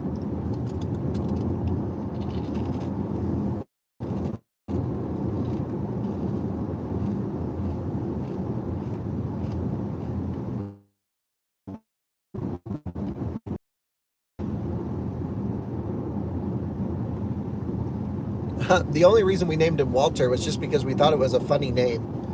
And we really, Wally is his short name. But, yeah.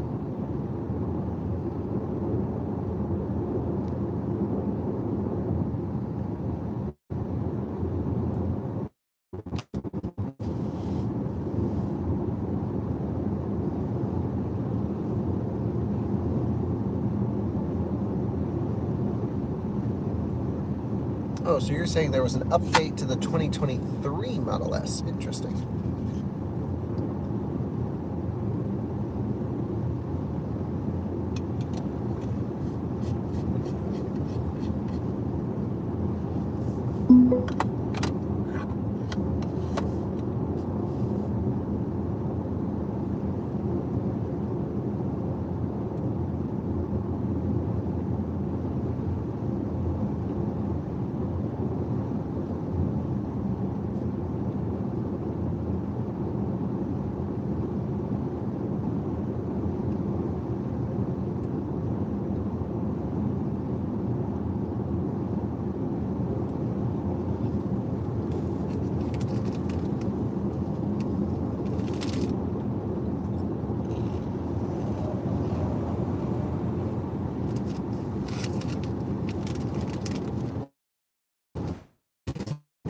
I'm at the Nürburgring.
Yeah, I think we'll try and turn around maybe at 60, 55% state of charge, something like that.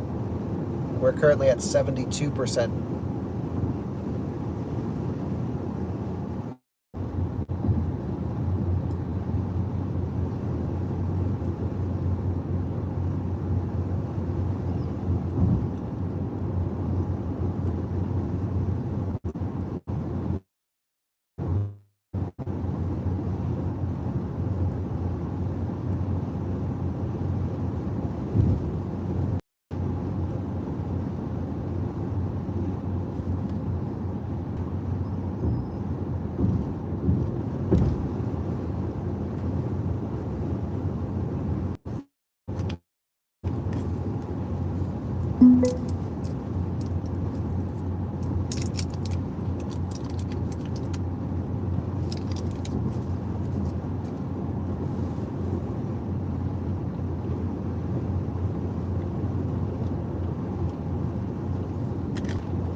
So there seems to be no wind all the way to Ogallala.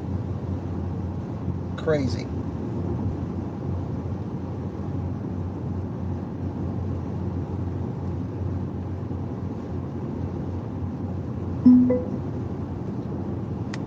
I have found a lyric to review, and I will be doing it next week.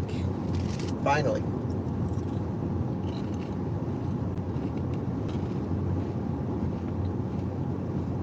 I use the Windy app.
Yes, the Mercedes route planner takes into account elevation, yes.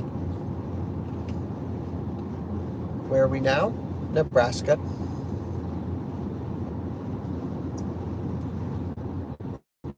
I really want to get in front of this RV before this construction zone, but it doesn't look like it's going to happen. Wonder how long it is. Left lane closed in 1 mile. Can we pass him in 1 mile? That is the question.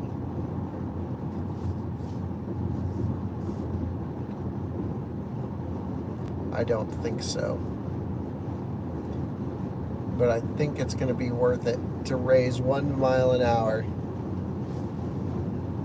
I'm just going to raise it just a tiny bit, just to hopefully squeeze past by the time we get up there.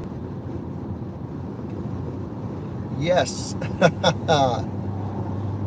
We're going 71 GPS, and now we can go back to 70. Great. That way we don't get clogged up in this construction zone.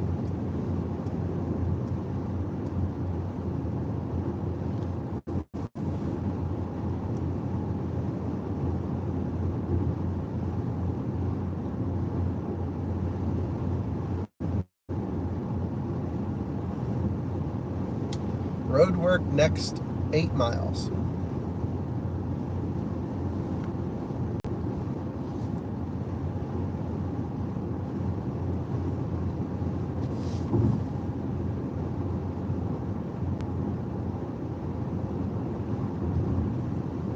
Hello from Puerto Rico. Hello from Nebraska.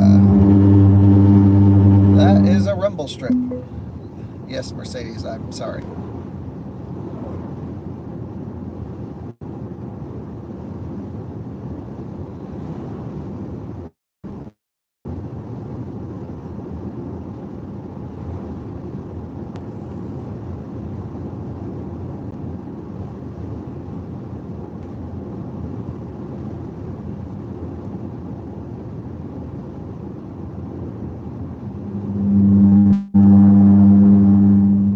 Rumble strip you can't even see.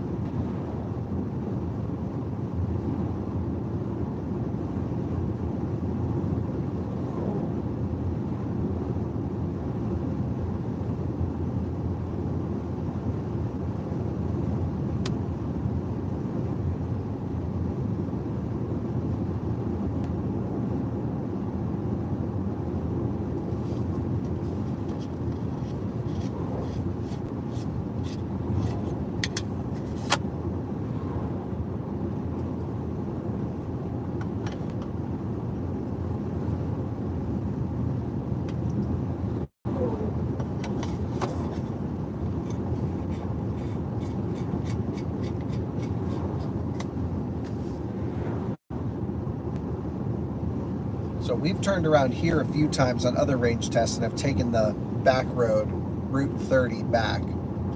And we may choose to do that on the return as well,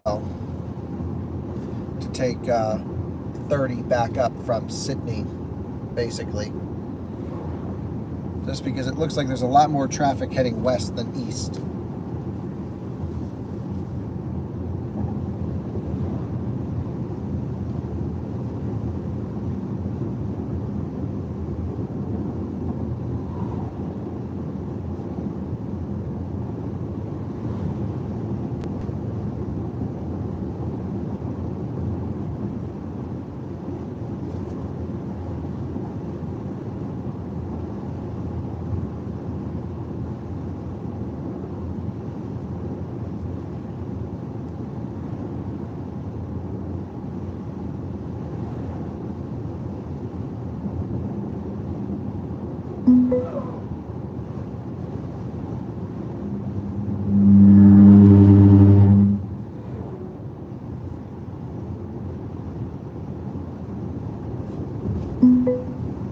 Okay, Mercedes, don't worry.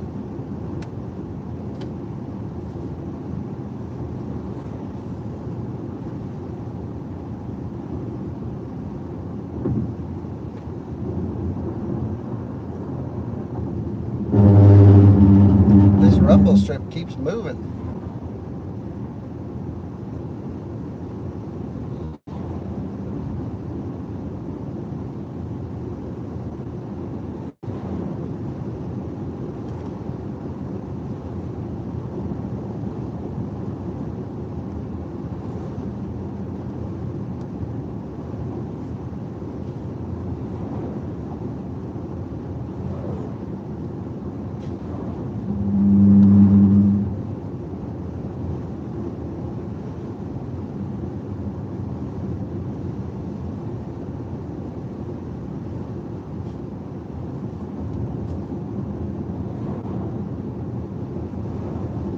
All right, so I've just put in Come and Go in Wellington as the destination.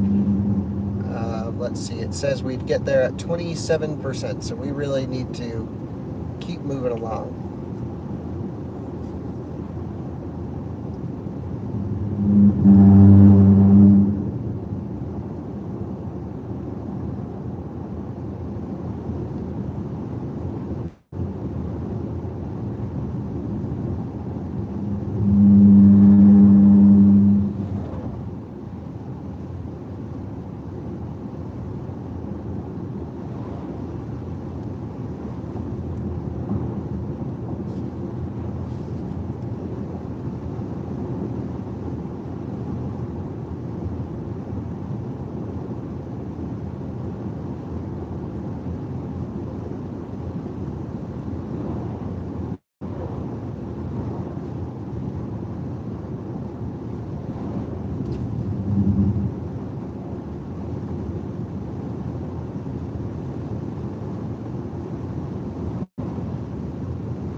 We have been in this single lane traffic for a very long time. It's about an 8-mile construction zone. Now you can see no one's in front of us and it's working out great, so no issues. However, on the return, I think I might take the little road just over this ridge, just, you know, basically a road over here.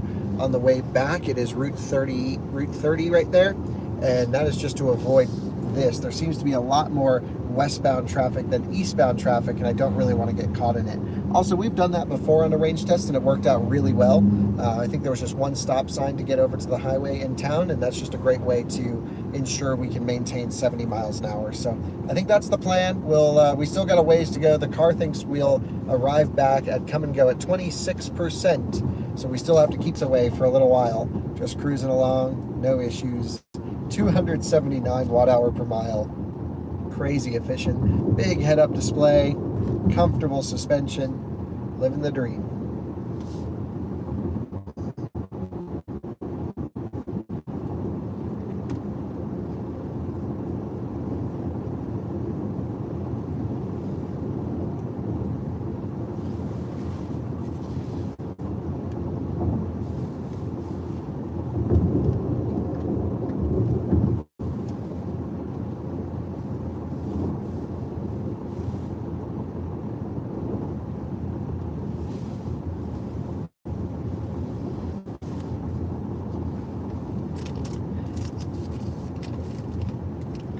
got crazy good efficiency.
Oh, there's a construction on US 30. I'm just looking at the Mercedes map and it shows as green, but west of Hershey. I don't really know where Hershey is.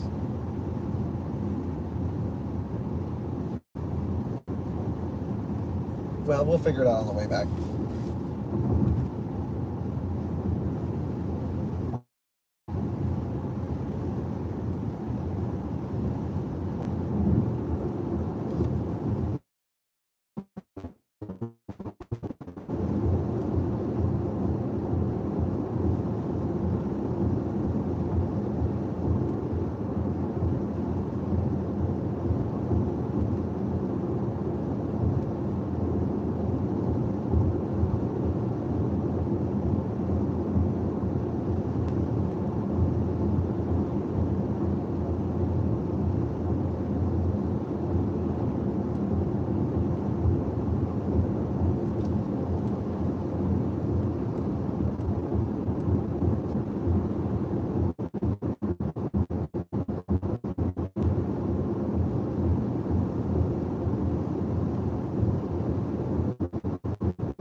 Yeah, I was playing around with the driver assistance thing. It is a capacitive wheel, so I was just testing to see if it was torque or capacitive.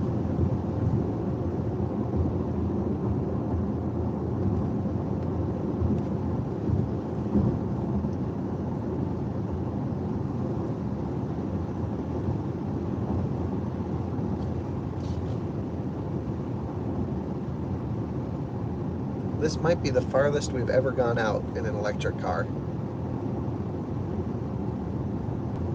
Because with Lucid, we had to turn in early and do some extra range.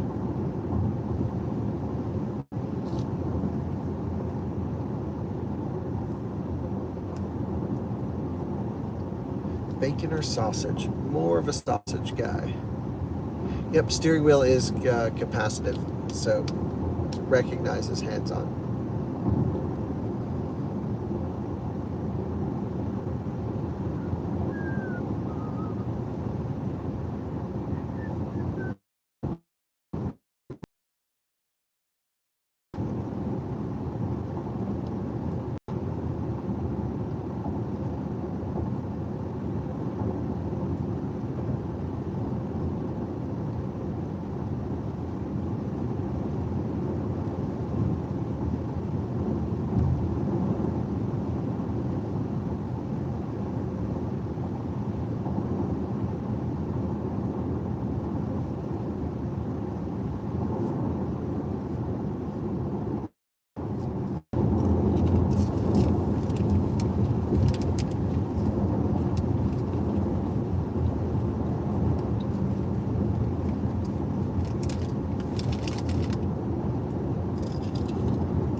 We're back. Sorry about that.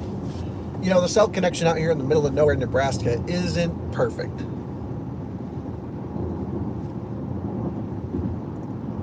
But we're still going. We haven't turned around. It says next exit 10 miles. And I think we have 14% projected on arrival.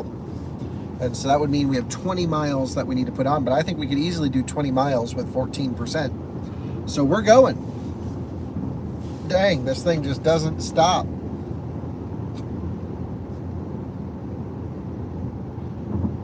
We're 147 miles in so far, and we still haven't turned around.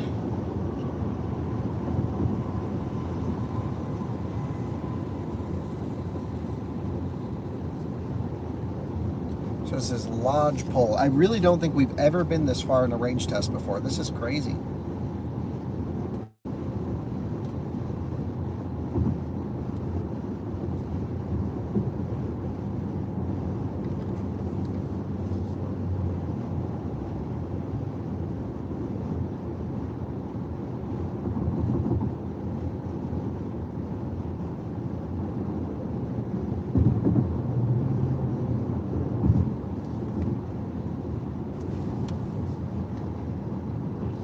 EV conversions are cool. Why not? Just don't convert something that has like a great engine.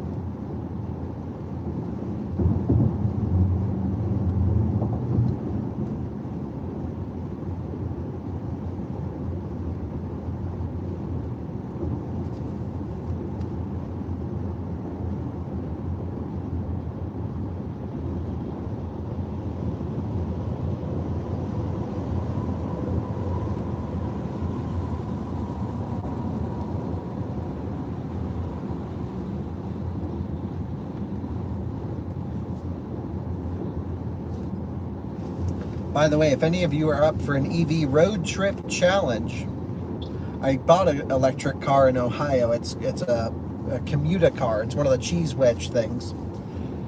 And need it brought back to Colorado. And happy to pay shipping. If any of you want to do it, if you have a trailer hitch, just go to U-Haul, pick up a trailer, bring it on out. I'll pay you for your time and everything. I genuinely cannot fit it into the schedule. But I really want to get started on the Tesla battery pack conversion and other stuff in that thing.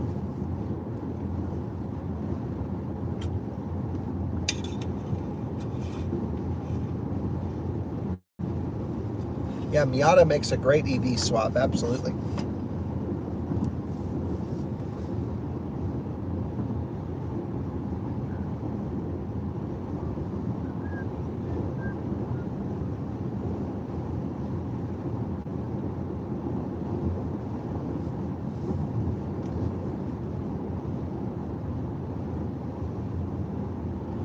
Yeah, there's no real major time crunch, but I already bought it. My friend went and picked it up for me. It's in his storage location, and we just need it towed back to Colorado. And F-150 Lightning, you could probably put the commuter car in the bed of the Lightning, like I did with the Twizy.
Okay, I found a turnaround point.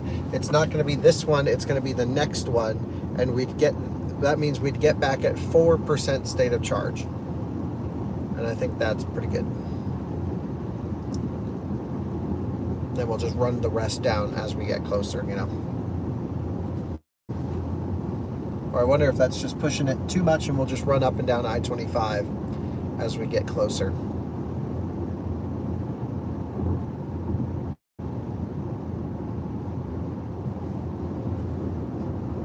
I'm not exactly sure where it is in Ohio.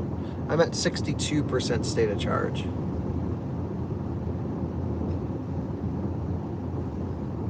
Oh, you live in Cheyenne. You're basically our neighbor.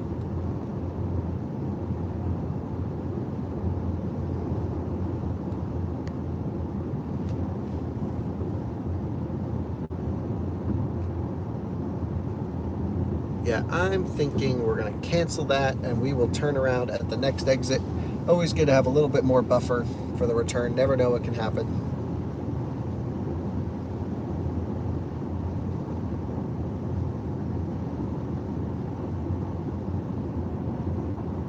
Oh, I love this car.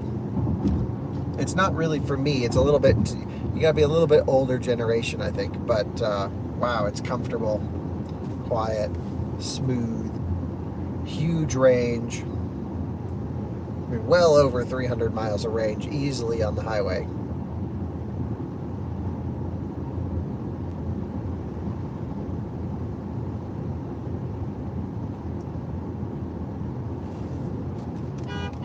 Good horn. Nice, authoritative horn.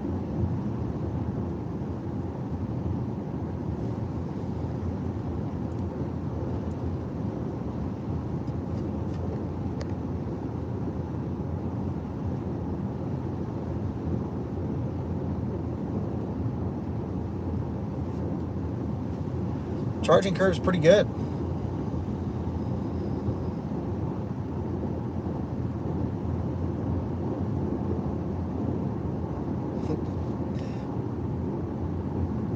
So I think this is going to be our turnaround exit at 60%. Well, we are coming up finally to our turnaround exit. We've been driving 155 miles. We still have 61% left in the tank, but the next exit isn't for a long while. And I thought, well, let's just not risk it. We'll run up and down 25 as we get closer back to Wellington. So here we are taking exit 85 to Chapel. Just kicking it off 70 miles an hour. For the first time, really, we had perfect cruising, you know, just sitting steady. And wow, this was epic. So let's turn around, let's get back on the highway, and we will set our sights for the come and go in Wellington. I'm going to select the fuel station, but not the charging station, because I don't want the battery to precondition to the charging station. You can see we're just ramping up the regen here a little bit. Very nicely done as we come in to make our U-turn. And typical Nebraskan traffic jam dealing with here. Brutal. I don't know how people get around. Just so busy. I think it's very reasonable for $100,000, this one.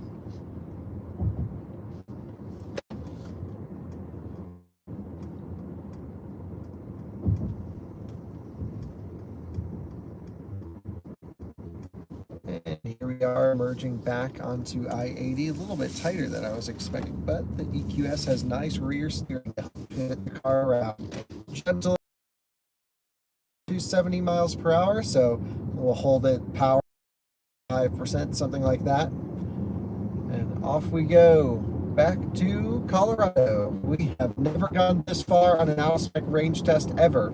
I mean, we've gone farther distance in the Lucid, but I think this might be number 2. But also, when we did the Lucid range test, we had to loop closer to I-25 because of weather. Meanwhile, here, we were able just to continue. There's no wind. It's been perfect. So, 66, 67, 68, locked and ready to roll. Let's head on back.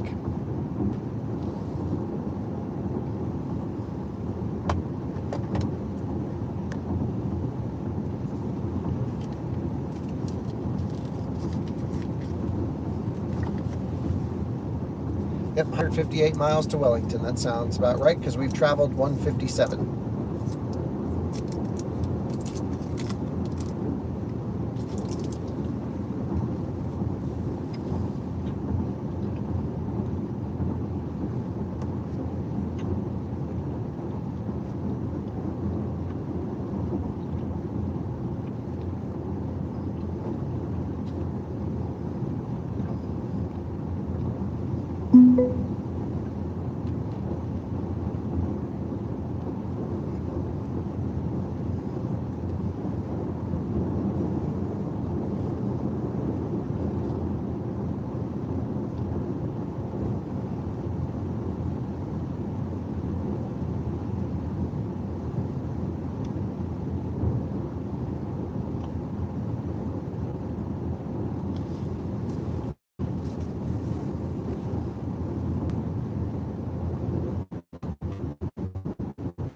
So you can see a few things. 100 degrees, it's toasty out there, but the AC is blowing very gently and I'm fairly comfortable. We have made it this far out, just crazy. Never before have we made it this far out. And just wanted to give you an idea. We're going to go back to Cheyenne and then down 25 to where we ended. We'll probably loop up and down I-25 as we get closer, but just huge distance out of this thing. Really amazing. Looks like I-70 is a parking lot today. Glad we're not doing a race to Vegas right now.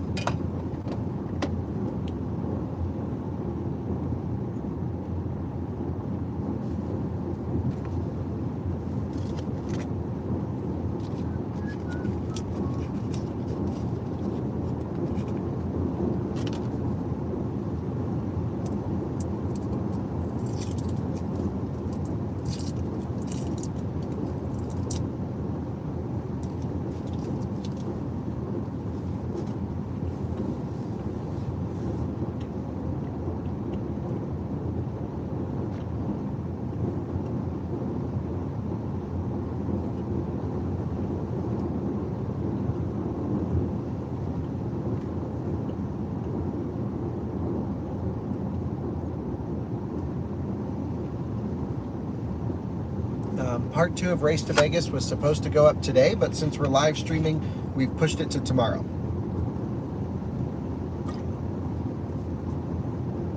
But the one you really want to watch is part 3. I wouldn't even watch part 2. It's like, part 3 is great.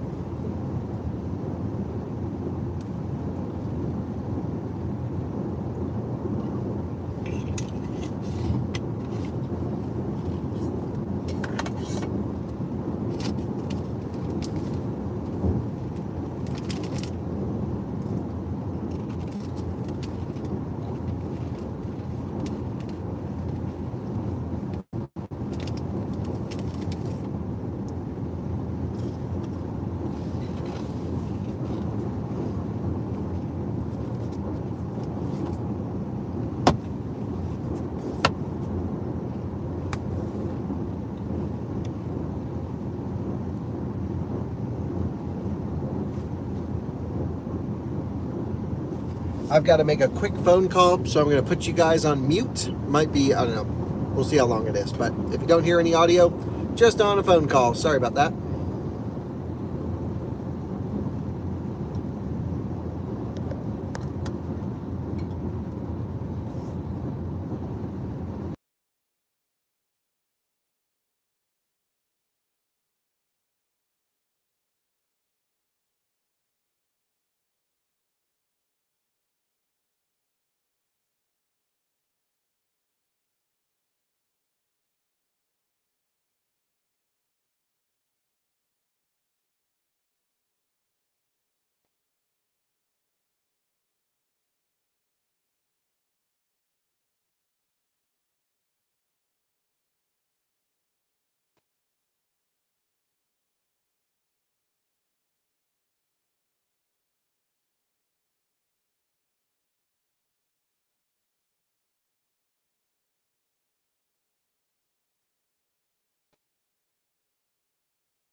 Hello, I should be back now. Let me know if y'all can hear me.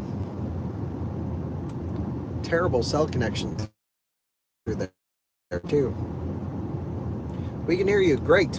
Okay, well now comes the decision. Do we sit through that giant construction zone, or do we exit up ahead and take the frontage road until after the construction is done?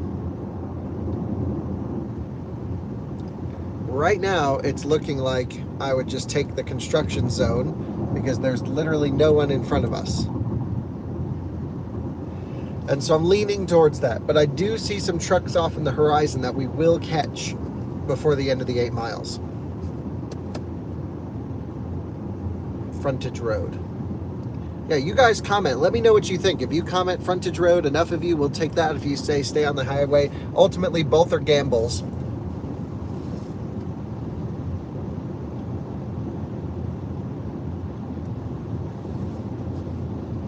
The traffic.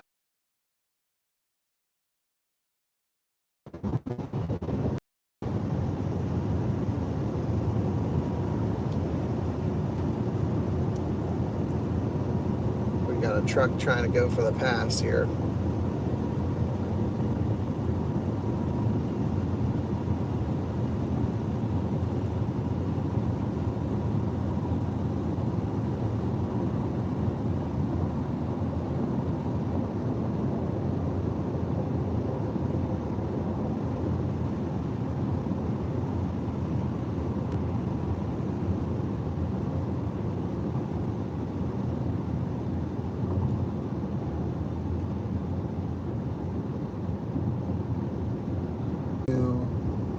Agree, we'll take the frontage road. So we'll just pop over, go up, and then we'll duck back in up here. So let's exit. Skirt.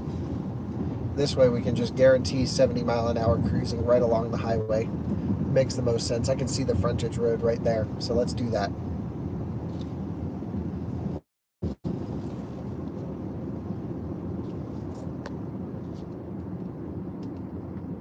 Yep, we are taking.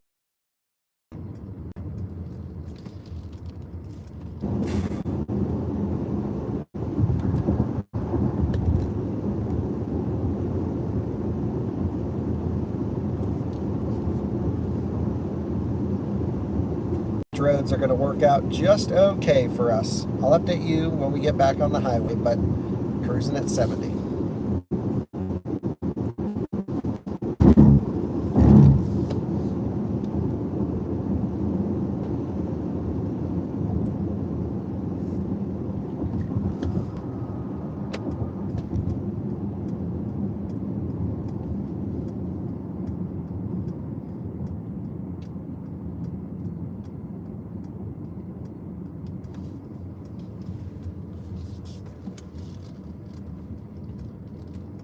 This is perfect. We'll hit resume at 70 miles an hour and car will bring us up. Yeah, Tesla app now with Hertz is great, finally.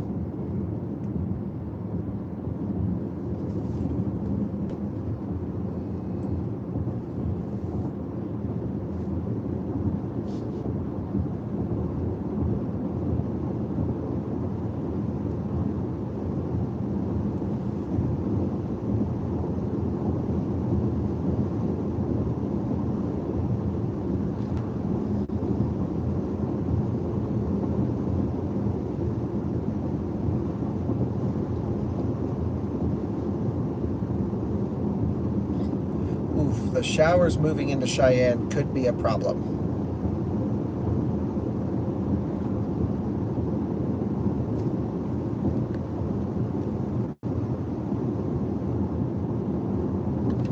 We are going 70 miles an hour. We are going set speed.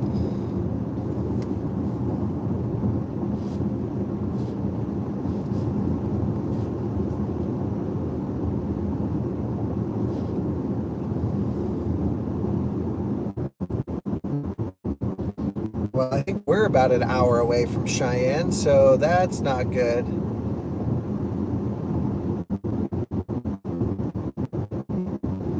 I'm cheating to make Tesla look bad. Never. I All these tests are done the same way. Well, one of the viewers on the live stream, who I believe lives in Cheyenne, just said that there could be rain heading in, and that's kind of what's looking like going up there. So either way, this is our last day with the EQS SUV. We have to get the result. I hope it's not too impacted by any rain that might come up, but taking the frontage road was perfect. I can see the highway just right there, and here we are just cruising along easily at 68, indicated 70 GPS. So couldn't have asked for a better decision on this one.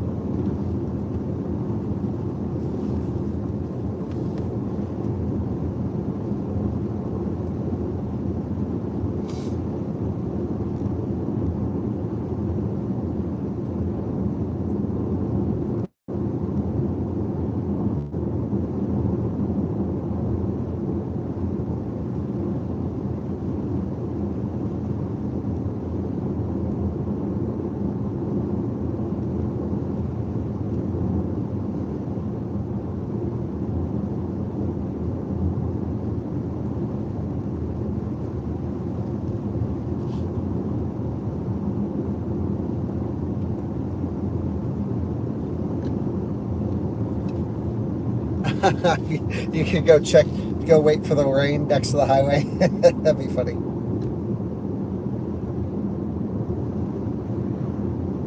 Yeah, the skies are definitely looking like there's some activity in that area, for sure.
Join me now at 50% state of charge. We've been driving almost 3 hours and we're at 50% state of charge. 193 miles traveled, 201 miles predicted on the guessometer. Pretty crazy. And just cruising along nicely here. So insane range. I don't know how many times I can say it, but this EQS SUV definitely has some magic in here. Again, 107.8 kilowatt hours usable, and we've got 193 miles at 50%. If you drove like at 65 miles an hour, you can do 400 miles in this thing, is what that's telling me. That's crazy. But again, we don't know the full story until we reach back the elevation profile as to where we started. So maybe it's a little bit too early for the excitement, but still, definitely one of the longest range electric vehicles we've ever tested here at Out of Spec.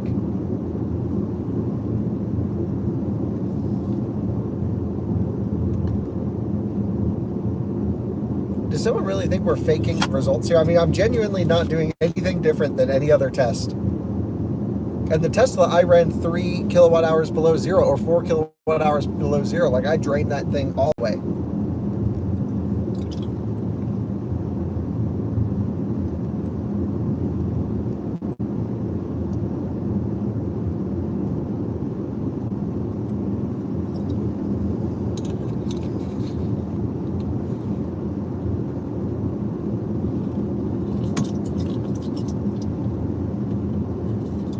Yeah, so 68 indicated is 70 GPS.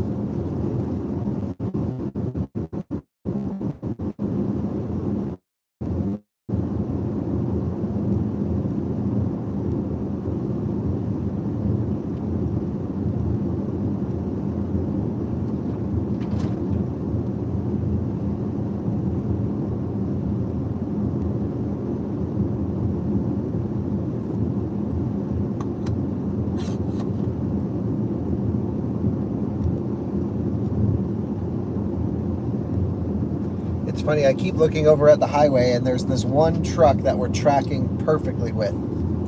So I actually don't think it would have made a difference if we took the frontage road or the highway, because we've literally been neck and neck this entire time.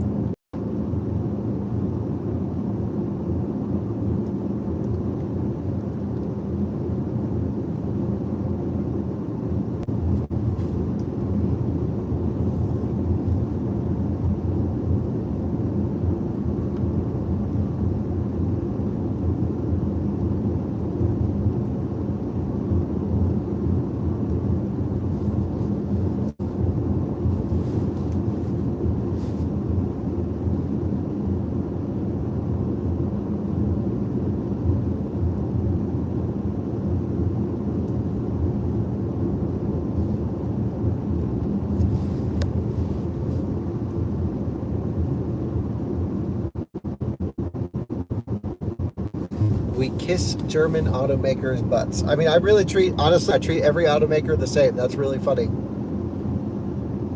I love how people come up with these things when they don't really hang out with us or know how we operate. Thankfully, it doesn't happen very often, because like it shouldn't. I'm sure I know you were being sarcastic, yes. but your sarcasm does have some truth rooted into it, where we do get comments like that.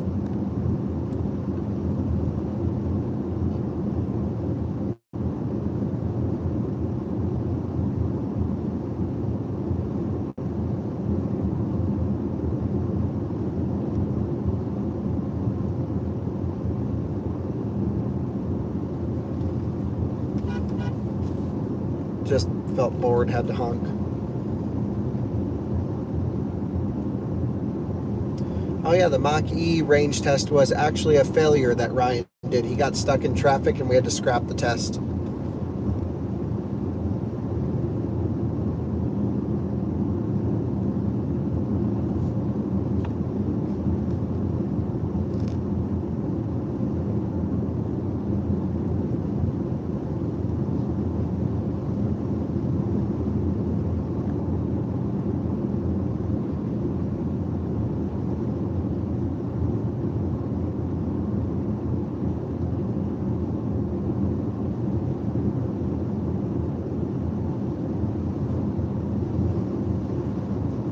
Yeah, definitely. Like, Mercedes doesn't even know what we do with the cars, to be honest. And they're all just kept in a warehouse, all the cars. So there's 5 or 10 Mercedes there. There's Fords, there's Kias, et cetera, et cetera. And I was just like, oh, I'll take the EQS SUV this week.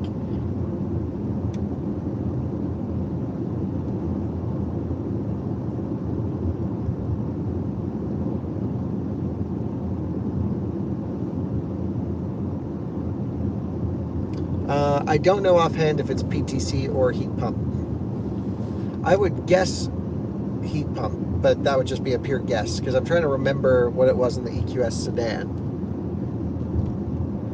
There are typically mileage restrictions on press cars, yes.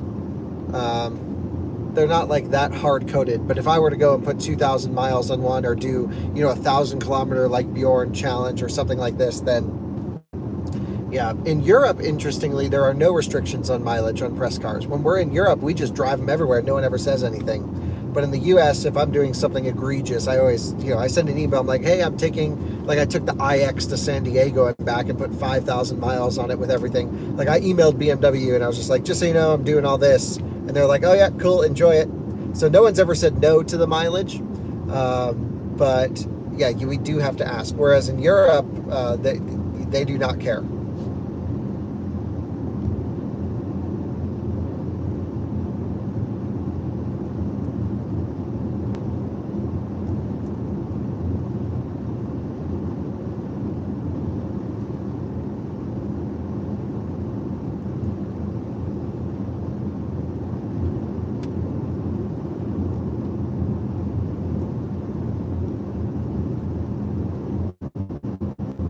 we are now 201 miles into this test.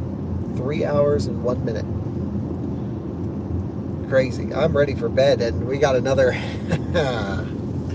another halfway to go.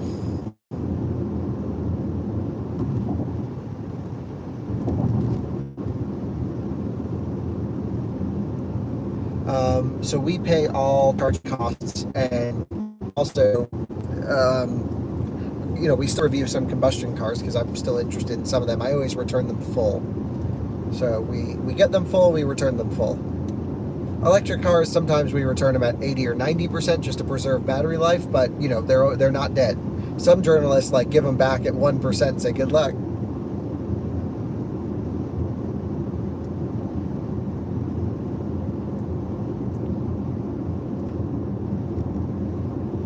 Yeah, there's really no hard set rules. It's just if you're take care of the cars and you're nice to the people, and even if you say bad things about the cars, but if you're fair, then no one really cares because everyone knows they don't make a perfect car. I'm not sure what the top speed's limited to on this. I can't imagine it's very high.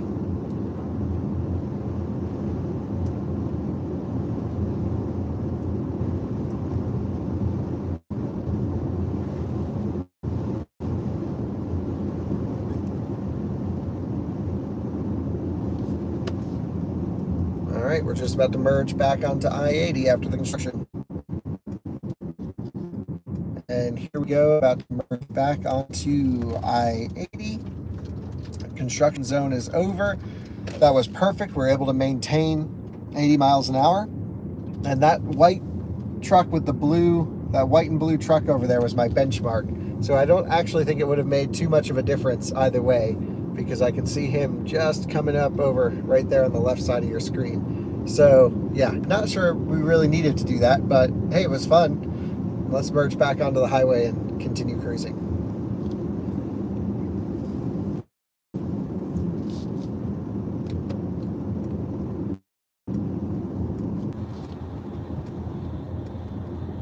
We just gotta squeeze past these sprinters, and there we go, set back to where we need to be.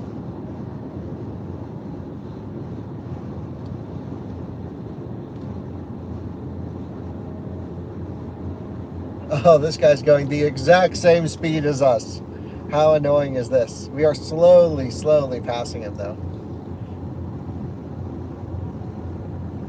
Oh, goodness gracious. Come on.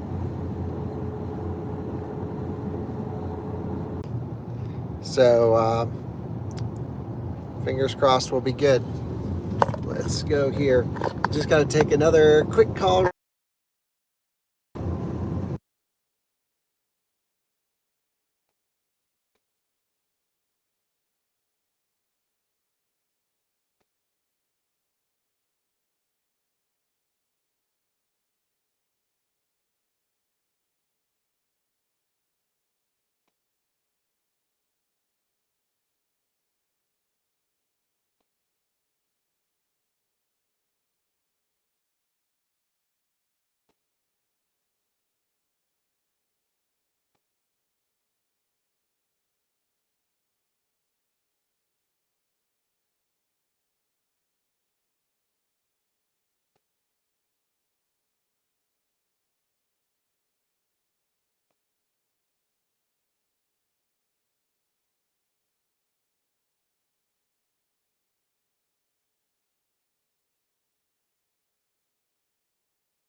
that was so we're on the turn on I-80 now, cruising along at 70 miles an hour as usual.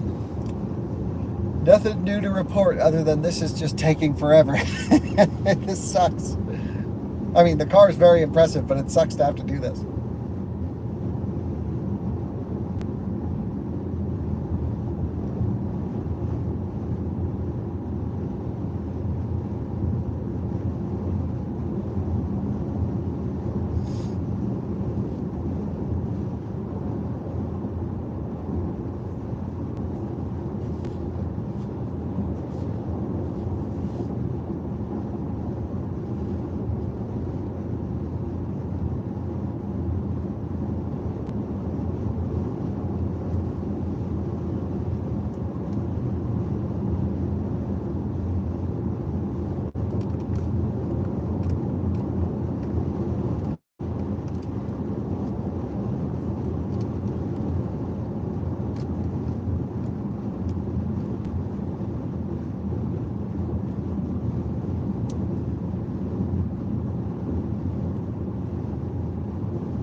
are cruising along in a construction zone, and we're just teetering right on where we need to be on speed. But thankfully, we're pretty much right up there where we need to be. This truck seems to kind of slow down, and then he goes faster than we need. We're in this sort of porpoising effect. I can't quite figure out why he's doing this, but I would say it averages out where it's not that big of a deal. We could have taken another frontage road all the way over there, but it would have really added some time. So I think this will work out just okay coming this way.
Sounds like we might pass you, Tom, if you're heading east.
This truck just keeps going a hair faster, or sorry, slower than us.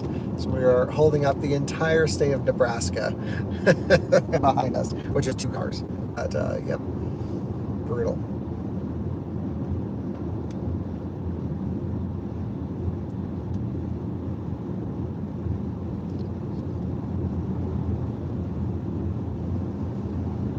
Yeah, this dude's gonna have to hit the brakes if he wants to merge over. I can't really go any faster. He held us up through that whole construction zone.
that's nice. I heard you beep when you went by.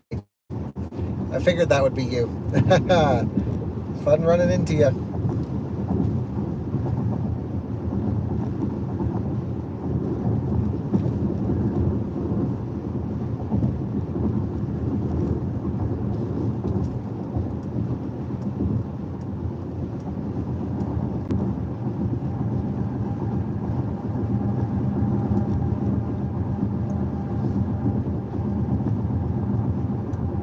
Sorry, I'm not talking so much. I'm trying to preserve my voice. I noticed it gets a little scratchy when I keep talking, and I did not expect this range test to last 6 hours.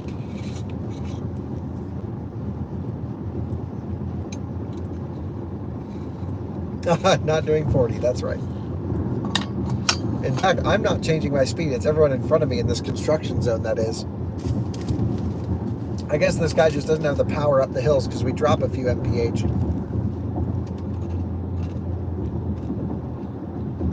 Train.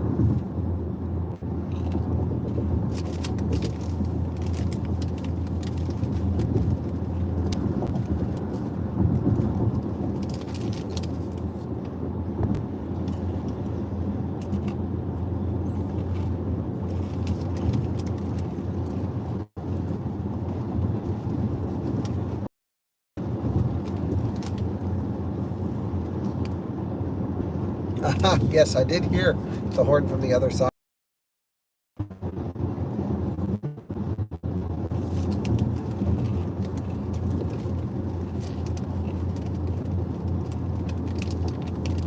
We are almost out of this construction.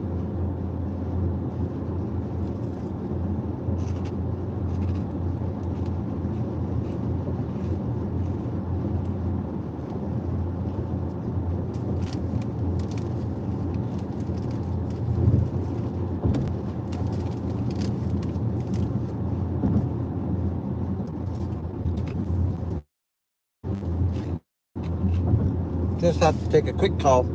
Be back with you. Hello, this is Kyle. Hey, how's it going?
Sorry about that. We're back.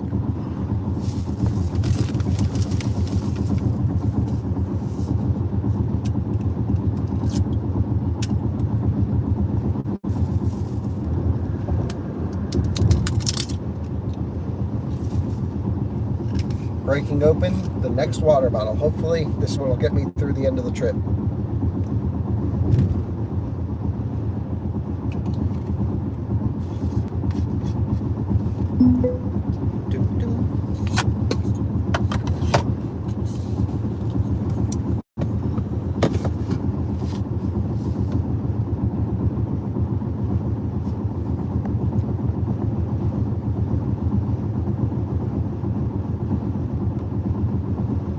No, I haven't seen your comment on the vocal zone situation.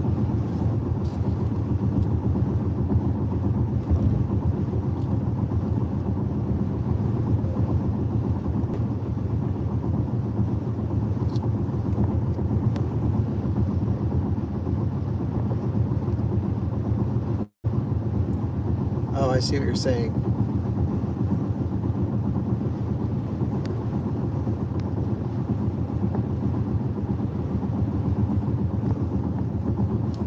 Yeah, Race to Vegas Part 3 is really epic. I have not started editing Part 3 yet, but I'd like to get it up as soon as possible.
Just have to make a quick phone call again.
We are at 28% state of charge, 263 miles driven, 104 projected left on the guessometer.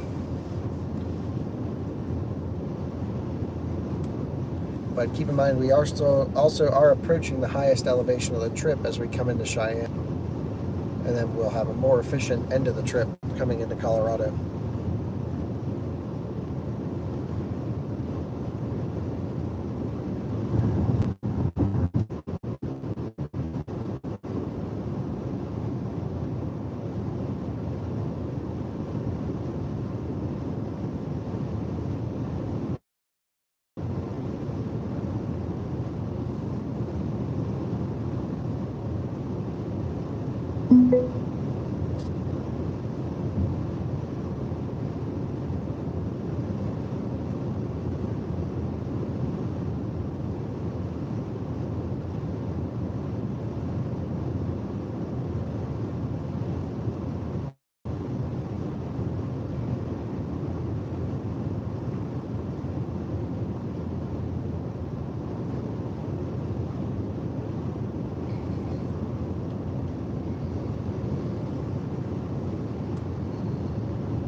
RS5 with Wyoming plates, that's cool.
Should be back. Sorry.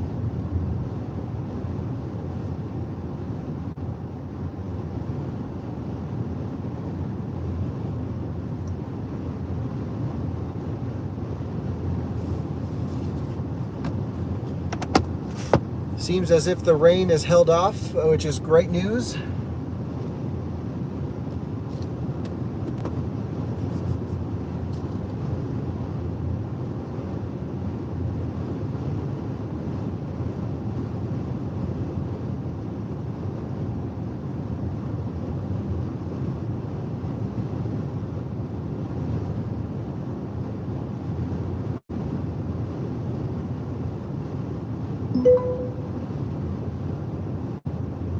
I just wiggled the car just to feel how smooth it was, just like a little bit of a wiggle on the wheel, and it said, "Attention, take a break."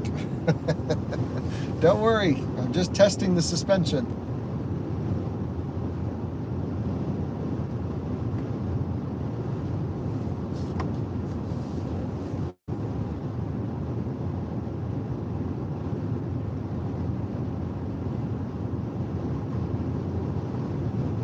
Model 3 coming up behind for the pass.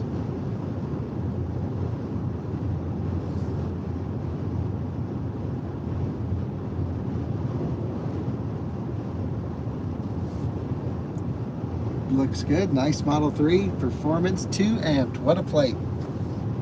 That's great.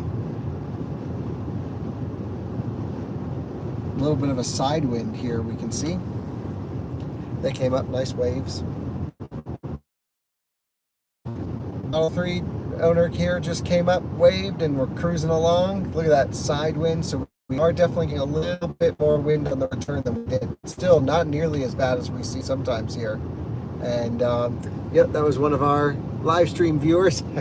So if anyone questions our speed, Tom right up there can verify we are going exactly 70 miles an hour. So that's great. Love live streaming. This happens more often than you would think, where we see people along the trip. This was great.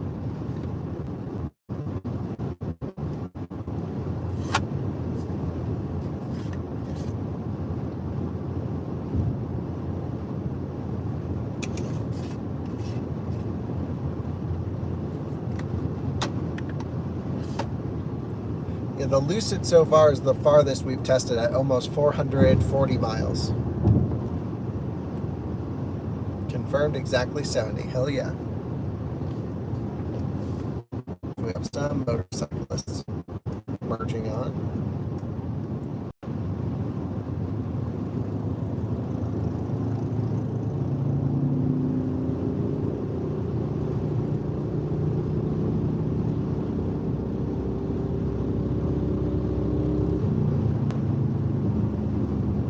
Got the cops here in the center. Tom, don't get pulled over.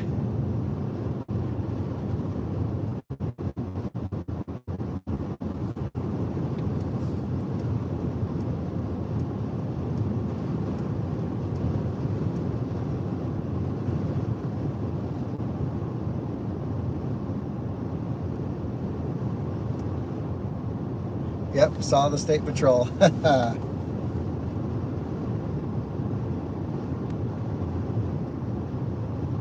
Good thing we're going under the speed limit.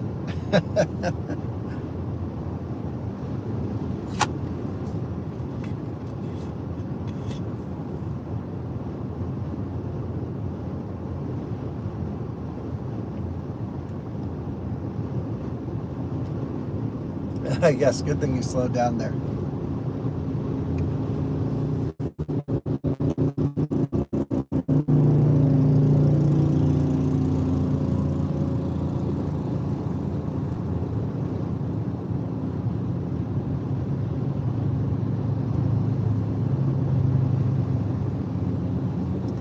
Yeah, even if we hit rain for a couple minutes, it doesn't bother me too much. I'd prefer not to. So far, it's been perfect.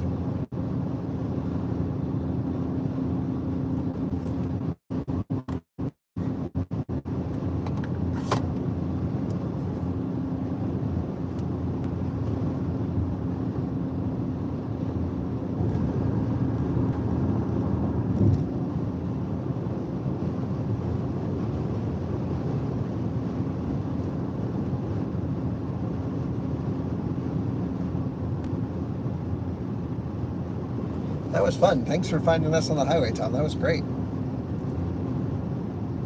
Oh, yeah, I can only imagine how fast you had to go to catch up. Yeah, I was just thinking that. I'm like, didn't we just see you go the other way? And then there Tom goes, taking the exit.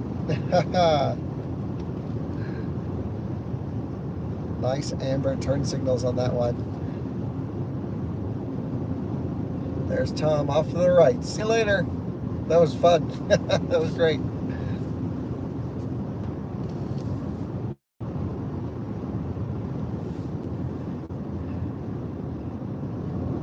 More than 70, less than the posted speed limit of 75, we can imagine, is what he had to travel.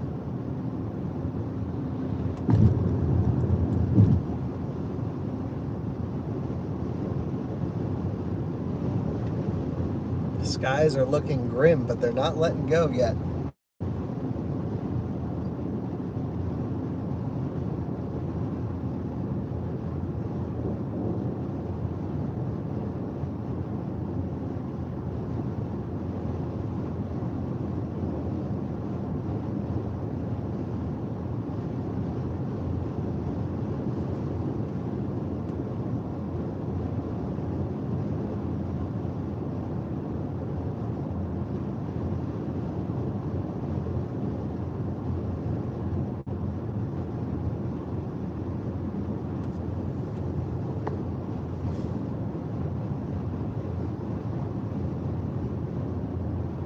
This week should be pretty busy from my side, actually. I'm driving, well, I got to go early morning tomorrow morning, flying to Detroit, where I'm going to pick up a Porsche Taycan 4S great specs press car, because I'm doing a video with a Porsche Motorsports driver, a young woman named Saber. She's great, but she's never been in an electric car. And Porsche wanted her to do a road trip in an EV. And so that was kind of cool. And I'm like, well, how about, I was just talking to them about it randomly, and they're like, well, you should just go join her. So I'm like, great, well, I'll go join her. Now, granted, it's not like a program or anything, so I'm spending a lot of money to go explain how electric cars work to her. But she's also wanting to start a YouTube channel and share some of her racing stories and may get into some electric racing series. I was like, well, this just seems like someone that would be fun to go, we're new Taycans, explain how electric cars work. And in the process, I thought, well, this would be a great way to explain to some of our new viewers on the guide channel how to maximize an electric car in a road trip. So I'm going to Detroit. I'm going to do the Monroe Live podcast tomorrow. So I'll see Corey and Sandy tomorrow to do that show. And then I'll blast from Detroit to the Indianapolis Motor Speedway, which is kind of where we're starting this trip, roughly. And then we're going to go up to Wisconsin to Road America. And then from Road America, I'll go back to Detroit, drop off the car, and then I'll wake up early Wednesday morning and fly back to Colorado, where I will probably do some testing with whatever test car we have after this. I can't remember after this, but we're getting as much as I can.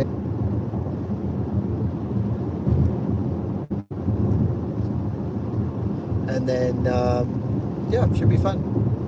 Then Tesla take over.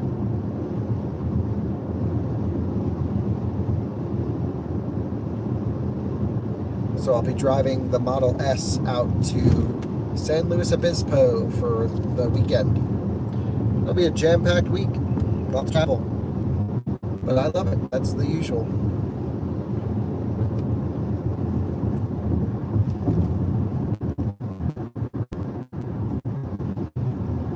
We are just about to hit our exit where we are going to hit 5 South. Still no.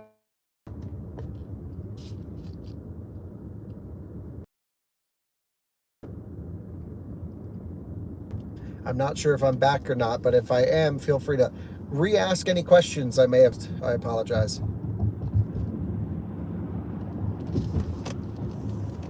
Whoops, it's not raining. I hit the wipers by accident. I know, someone's in our blind spot.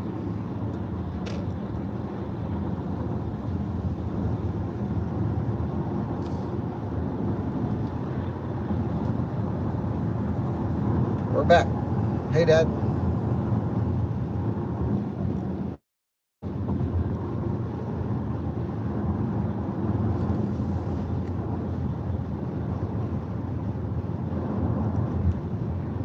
Yeah, well, there's one in Idaho where you can do top speed runs and stuff like that. I really want to get the Model S Plaid out there and run 200 miles an hour in the Plaid. That would be epic.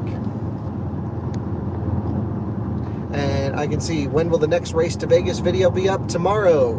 And am I planning to review the Rivian dual motor? Yes, a little bit. It went off-roading with us.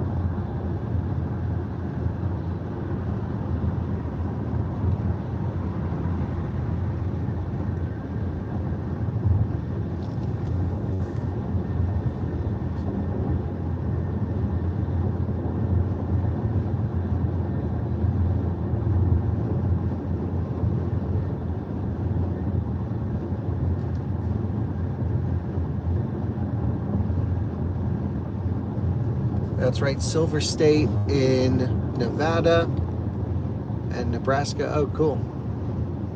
Yeah, I've heard of the Nevada one. There was one in Idaho, I thought, but Nebraska has one. That's cool. Yeah, I would love to do 200 in the Plaid. I think that would just be a blast.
Yeah, we should do some of those open road races. I agree. That'd be really fun.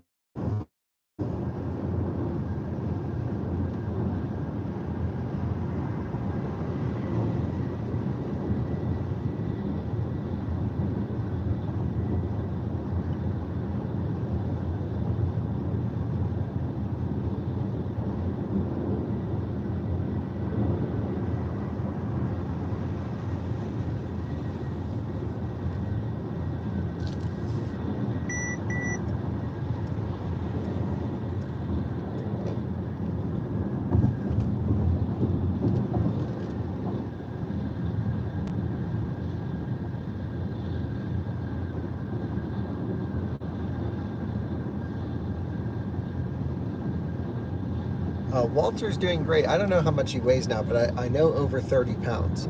He's gaining like 4 or 5 pounds a week.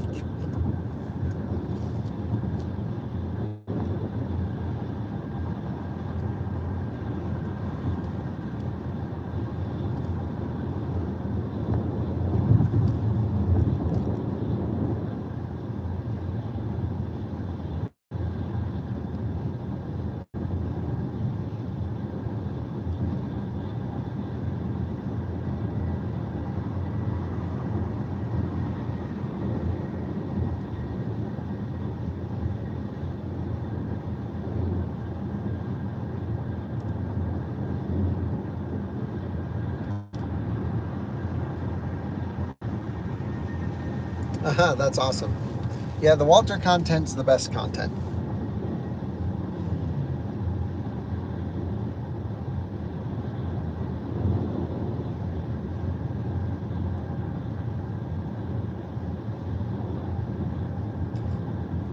Yeah, once we got Walter, Colton was asking Jess for a third dog too.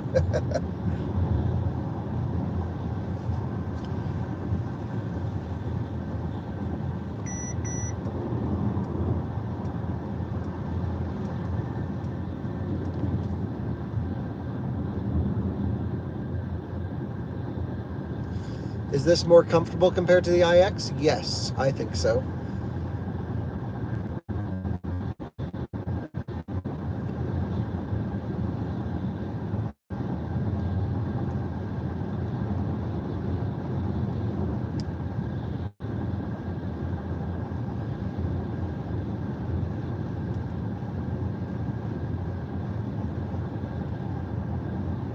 That's cool. 2 Saabs is a rare sight these days.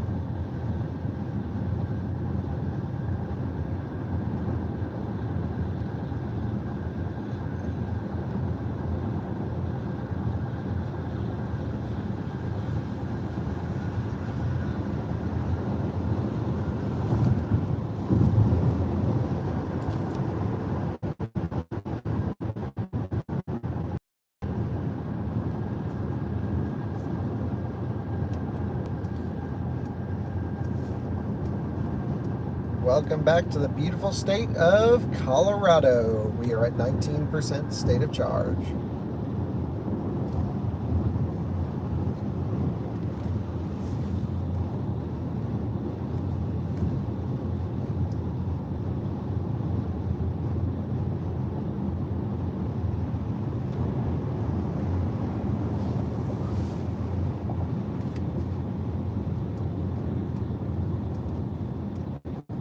Make a little bit of a tight move here.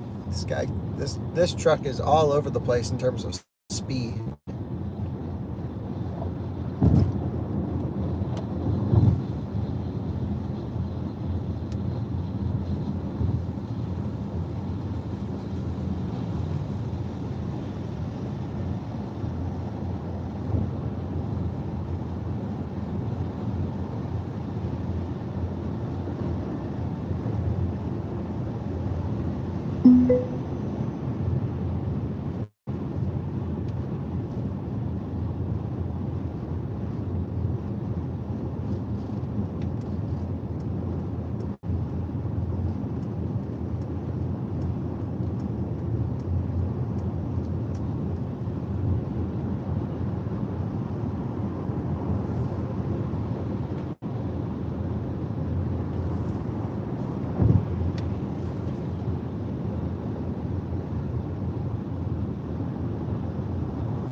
Closest EV equivalent to a Honda CR-V would be maybe the e-Niro.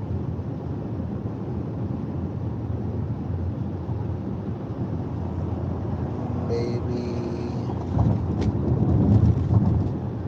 yeah, something like that.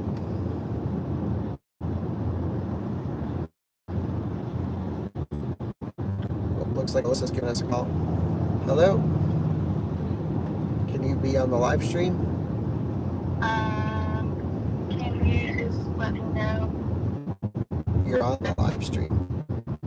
No. Say hello. Hello. What do you need to know? I need to know what your state charge is, when you'll be back. Okay, we are at 18% state of charge. And I have another hour of driving, I would say, and then 20 minutes of charging at the most, and then I'll be home 20 minutes. Let's just say a realistic. Okay. This one's going pretty far. It went way farther than I expected. I mean, it's doing almost a whole 100 miles more than I expected. That's riveting. Yeah. All right, I'm going to hang up on you, Colton. Colton! Yes, sir. Welcome to the live stream. Hi, Livestream. We're testing the EQS range. Ooh, very nice. Are you still wanting to do a build quality video with it? I am actually taking wifey to dinner tonight, so Well, you could do probably it not tomorrow. today. Yeah, we can probably do it tomorrow. Yeah, well, it goes back tomorrow morning-ish, but not super early. Okay. Yeah, we can definitely do that. Yeah, I don't know what we're getting after, but something. Have fun. As long as they can swap at your shop, I can let them know. Okay. Yeah, that sounds good. Okie dokie. All right. Okay. I'll tell the live stream hello. I hope that thing does well. Yeah, well, how far do you think it'll go? Its EPA range is 305 miles. What's the pack size? 107.8 usable. I'm going to say 274 miles. Well, I got news for you. I'm just about to hit 300 miles. No way. And I have 18% left. No way. Yeah. What? Crazy. That's a slippery little sucker. Yeah, but it's not little, it's huge. So anyway, it's really interesting. This thing is doing great. That's why I want to see build quality analysis, because the body lines look good, but then when I touch on all the plastic stuff, they start creaking and making terrible noises. And that's where I'm like, oh, BMW is better. But all Mercedes creak. That's not good. It's only when you start touching stuff you wouldn't normally touch, but it still doesn't leave me with the impression of someone spent a lot of time on this. That's no good. Because it's going to be, it'll be before you want to get up. My guess is 5:30 in the morning, something like that. Okay, yeah, I can just leave the Taycan outside. Yeah, just hide the keys somewhere and then I'll swap them with you. Cool, sounds good. All right, see ya. See ya. Well, we blew away Colton's expectations with the range. I like how he guessed 270 and we've just hit 300 miles. Cruising along now, we have just crossed over 300 miles on a single charge. Again, the EPA range rating for the Aero wheels is 305, and we have the one up size. We are on 21s. I don't know what to say other than this is the most impressive thing I've done in a long time. I don't even think the Model X long range on Aeros got 300 miles. If it did, it barely cracked it. Because I know the iX got 330, but that was the worst efficiency iX. That was the M60, so the dual motor with 22-inch wheels. This is just a single motor car, but still, look at the range and the efficiency. I really got to test an all-wheel drive one of these to see what's going on, but no question, their single motor variant, the rear-wheel drive EQS, doesn't seem to want to stop going.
Look at all the EV6s on this thing. E-Neros and EV6s. I just don't know why they spec so many wind trims. You really got to get the GT line for it to look good. Whoa! Swaying with the EV6s. Stay on the road.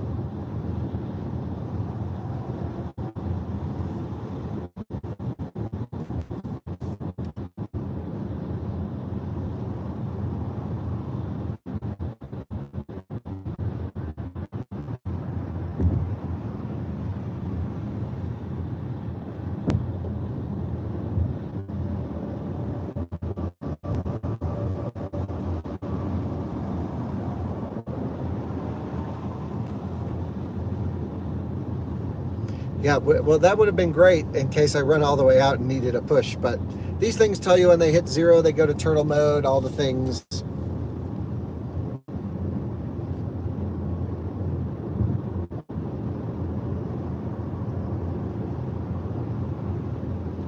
What a perfect range test. Seriously, awesome, awesome weather. Great efficiency.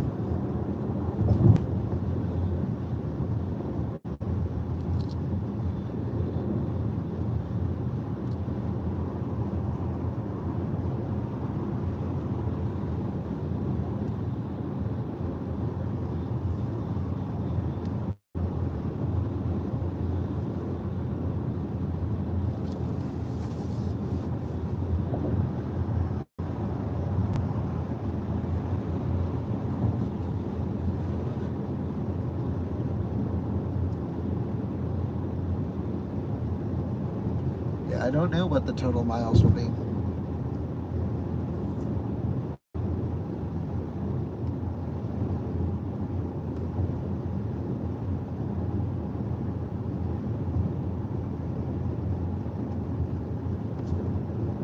My guess is 355, 360, somewhere around there.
Do I drink on anything while I drive?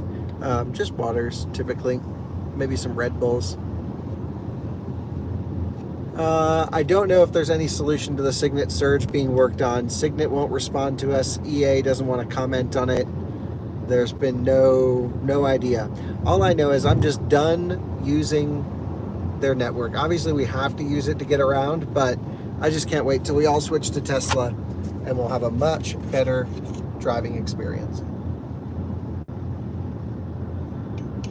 Some of their chargers are great. They have fantastic locations. Most of the ones I've been to recently have been annoying.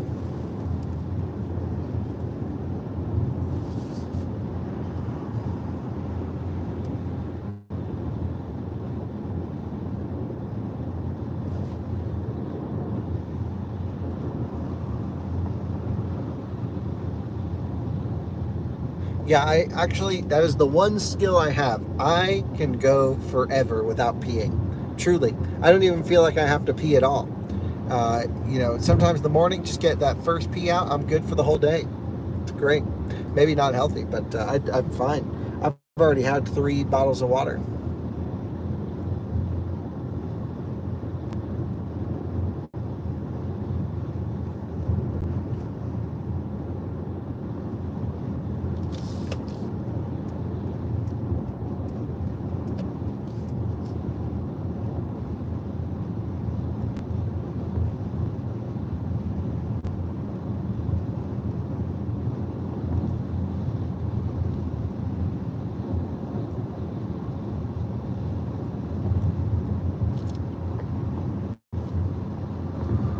$989 a month with 0 down, 15,000 miles. You stole that thing. That's crazy. Totally insane.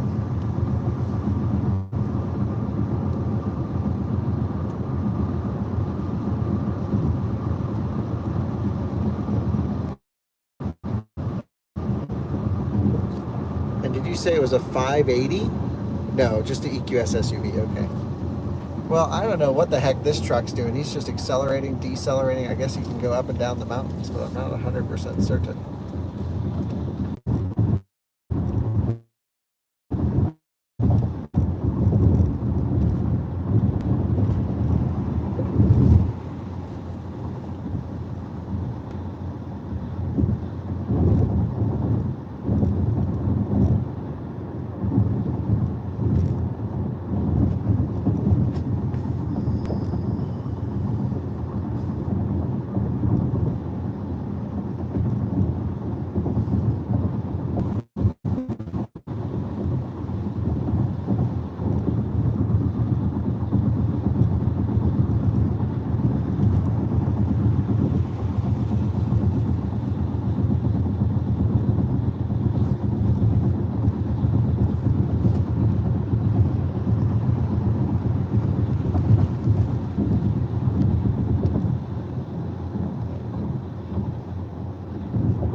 The 0 to 100% on this, I believe, is the same as the sedan. I'm going to check it tonight, but it's about 1 hour. It's not bad, 0 to full.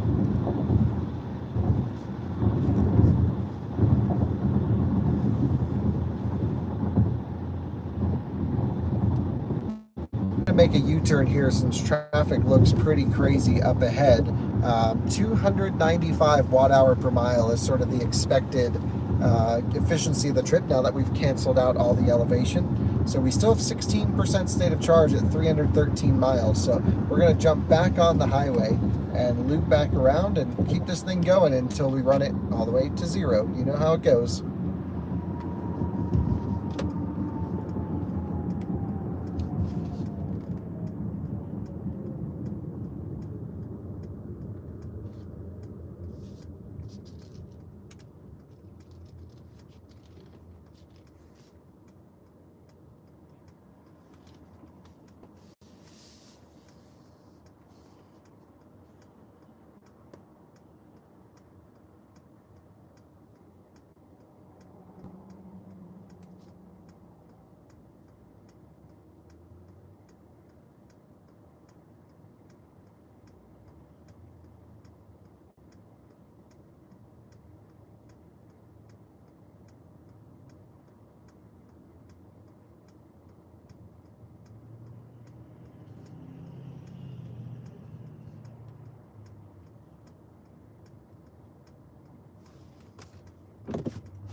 That took an annoyingly long amount of time.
officially out of snacks.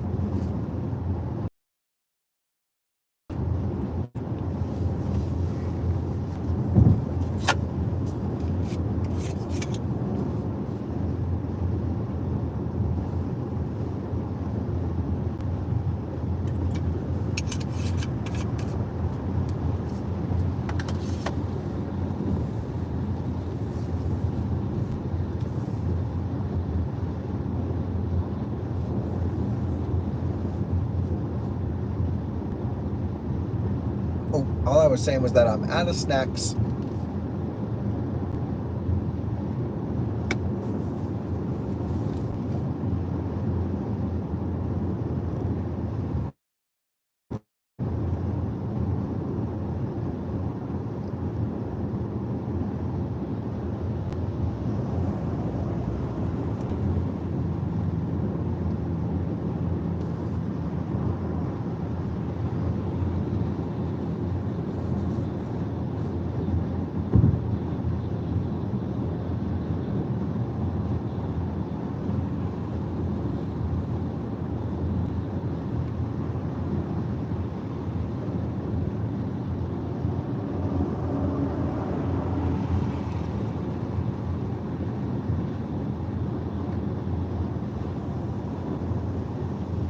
So it's so funny. This car at 13% state of charge is what my smart car indicates at 100.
All right, so I'm going to risk it. We're going to stretch it past this exit.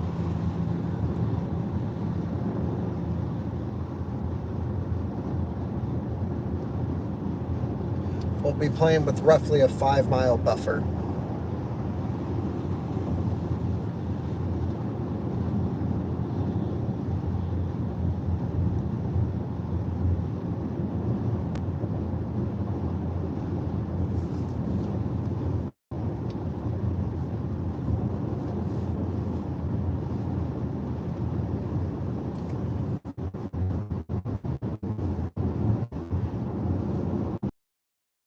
Just skip the exit back there to go up to the next one. It's roughly 9 miles up the road.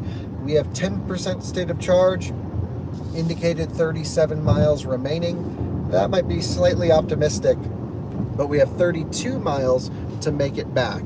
Judging off of our previous history of doing about 330 miles so far, I think we should arrive with 1 to 4 mile buffer, somewhere around there. So I'm not going to come off 70 miles an hour for as much time as possible. So up we go over to this exit. We'll make a U-turn and come back, and hopefully we don't run out.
I'd rather have to push it than arrive there with more energy than needed.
Reserve level, charge high voltage battery.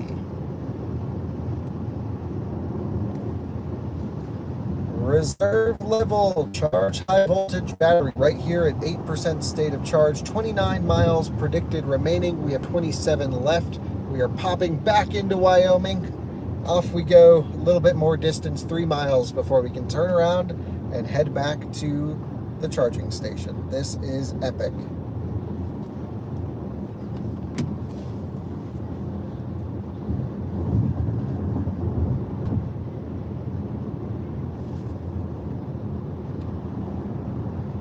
I'm this guy thinking that I care about the semantics of pushing an EV obviously has never seen an out of spec video.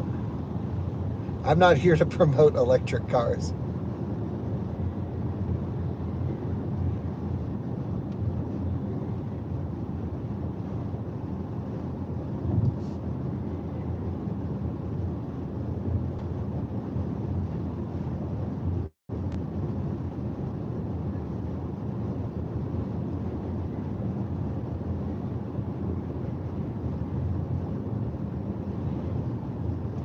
Yeah, that's a good one, Tom. Good joke. That's like ultimate dad joke.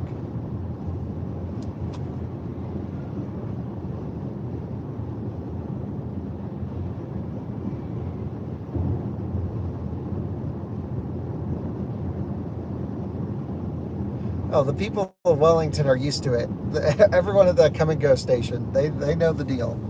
Here comes a Model 3 going for the pass. Montana and a Model 3 Performance. Very cool. Oh, someone's getting pulled over right on the exit where we got to pull off.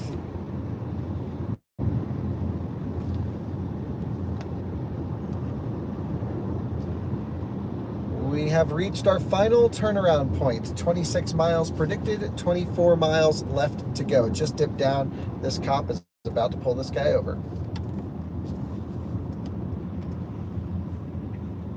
All right. Sorry, officer, I swear I did nothing wrong.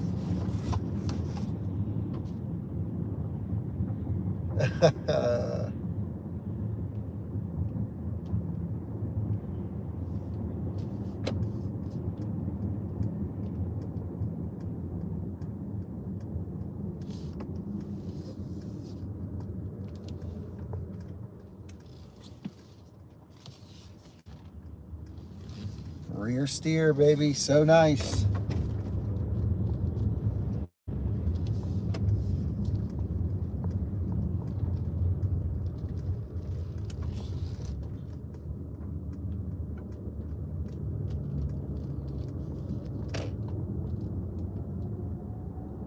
We are now on the final return leg.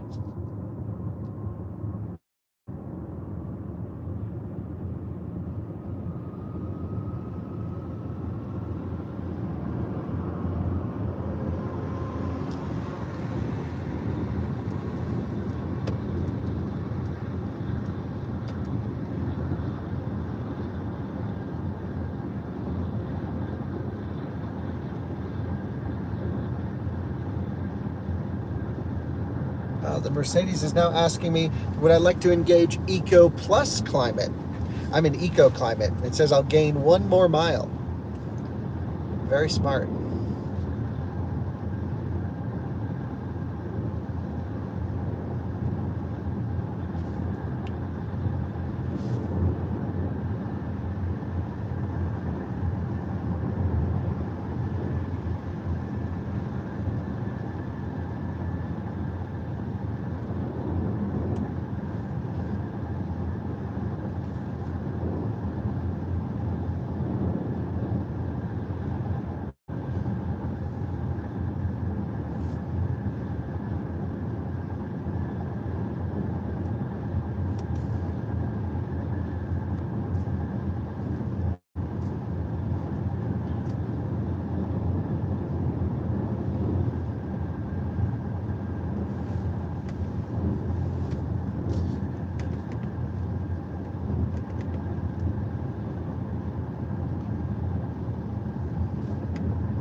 I'm so glad they don't let you put up billboards everywhere in Colorado.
Well, we are at 6% state of charge now.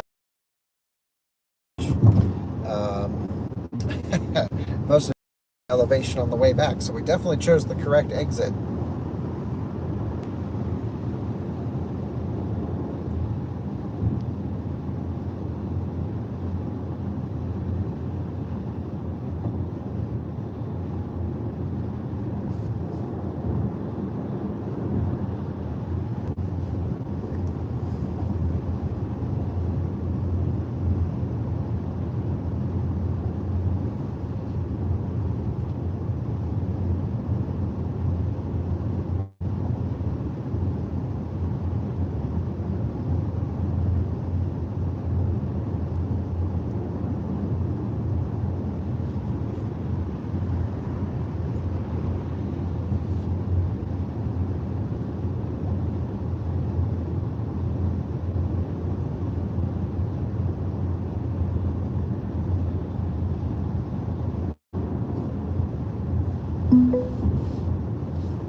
We have just passed 350 miles of range, and we're still going.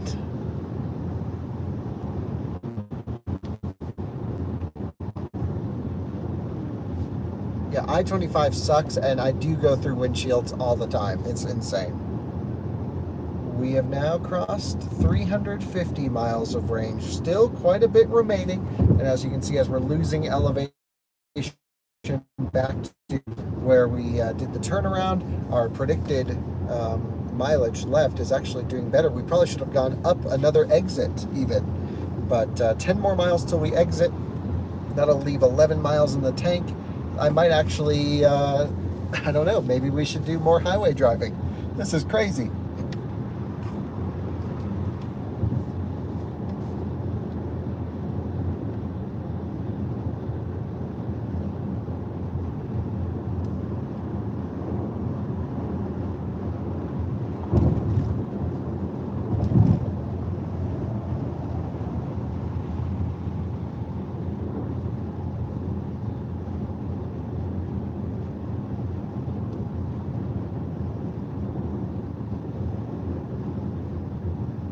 Yeah, I couldn't do this towards Denver. That's why I do it up here in northern Colorado.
So I don't think we'd be able to make it if we go down one more exit.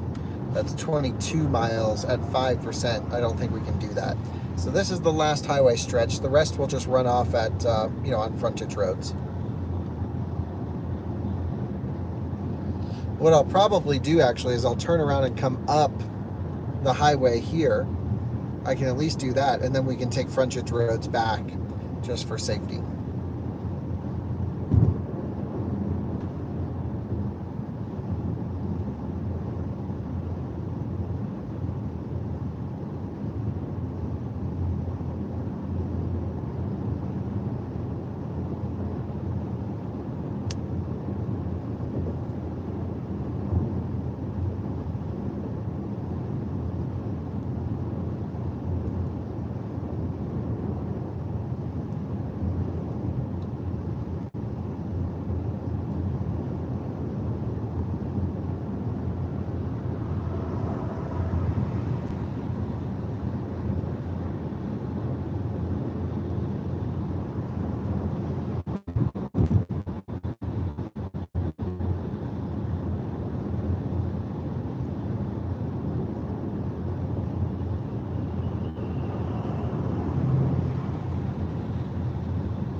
Anthony's in the chat. Great. Well, good news. We might need you again.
Oh no, Anthony's on vacation. That's okay. We are just crossing 360 miles now. Still 4% remaining. Crazy. We are at our exit, but somehow the car still has range. I don't understand. It won't die. So we've just crossed 360 miles and we still have 4%. So I'm going to turn around and run up the highway and do one more loop because let's just send it. We're here to eke everything out of this car. That's our job. So we'll do another loop and I'll let you know how it goes.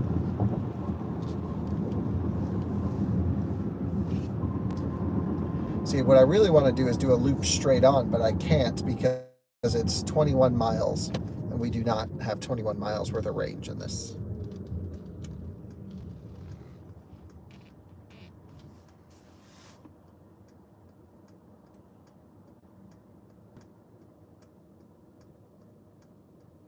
Come on, traffic lights.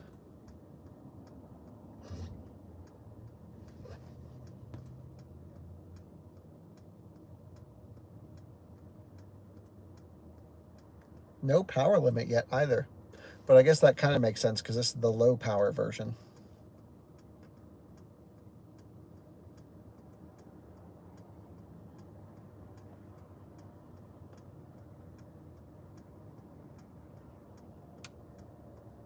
I had the Polestar down to 3% the other day. I have a Polestar 2 loaner car while my Polestar 1's in for service, and the thing could barely move at 3%. I forgot how bad it was.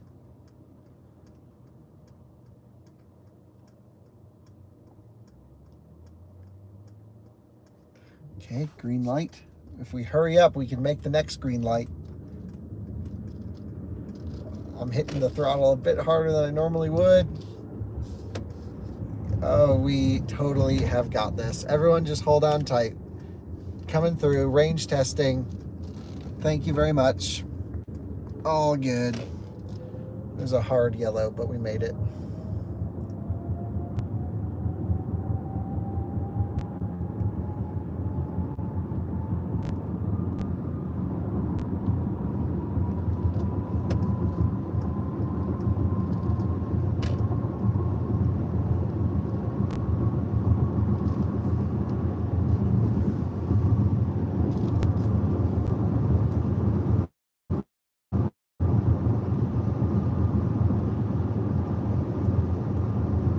Yeah, I agree. Those cars are dangerously slow, below 8% state of charge.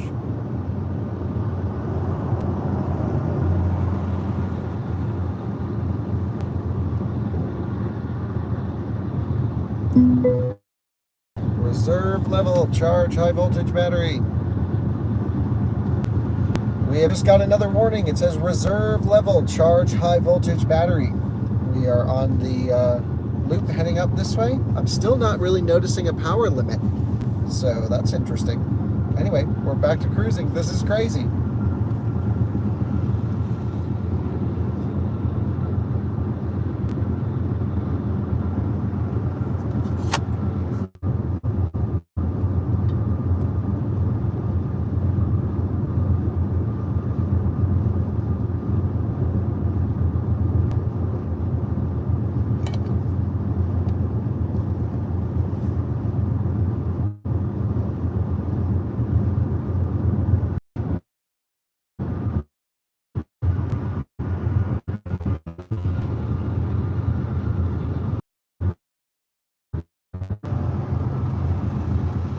now for real, this will be our final turnaround point here at 3% state of charge. And then we'll head back into Wellington, Colorado. Just kicking off search. And then we'll head back into Wellington, Colorado. Just kicking off 70 miles an hour. We just got a power limit here.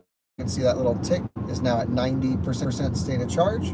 Mercedes BMS always seems to be unbelievably well calibrated, predictable, not very affected by many conditions. Same with the charging performance. By the way, the Mercedes is a really cool feature that no matter where you are, it will say its maximum charge rate. So like right now it says 193 kilowatts because at low state of charge it actually charges a little bit slower, and then it'll go up to 200 kilowatts above that. So it's basically accounting for a 500 amp limit in here. It's pretty smart stuff.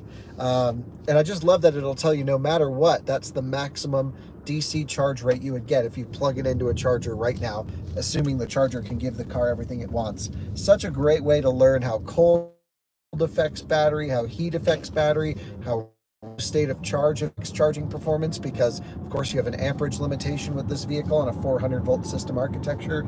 Mercedes gets the EV thing, and not many people realize that.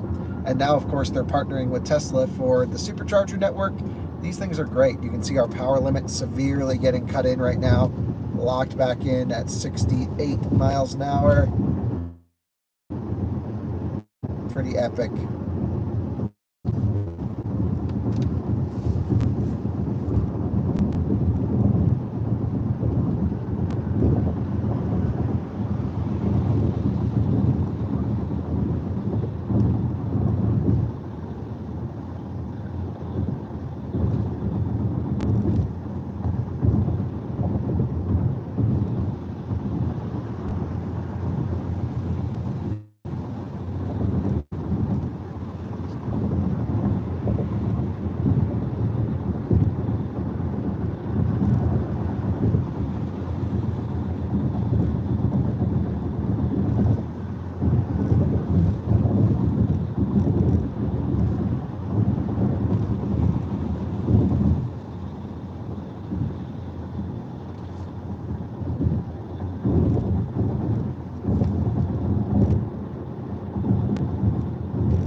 And now to log the 70 mile per hour distance that this thing did. Let's log it. 3, 2, 1, right there. 367 miles. And that's a high 367 because I have a feeling it's going to tip right up, but at 70 miles per hour. Now, of course, we'll get the final score when we run it all the way out, but this is 60 plus miles higher than the EPA range rating, and we have not deviated from 70 miles an hour until what we're about to do right now. That is amazing and incredible. And it went so far, I had to cancel all of my plans for this evening because I thought I'd be done an hour and a half ago. It just kept going. No one expected it. I certainly didn't expect it. I had to apologize to my friends. Be like, sorry, I'm not going to make it. Holy smokes, this is crazy. So yeah, let's go running up and down the frontage road until we're out all the way. You can see regen popped us up to 3% there. Pretty crazy. Now for the fun part.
This vehicle will have next.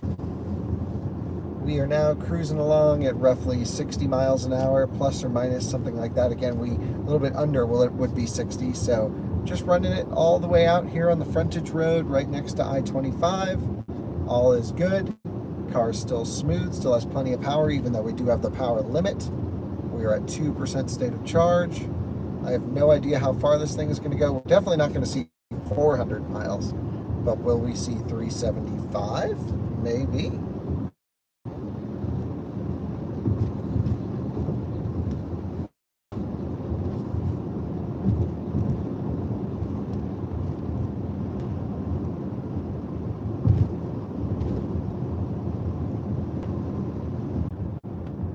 I think we'll turn around here just to be safe.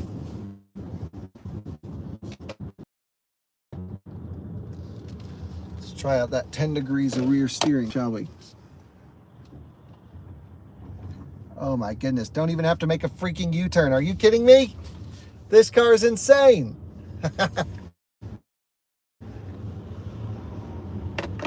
Turns literally on a dime, like we didn't leave the bounds of the road. That was crazy.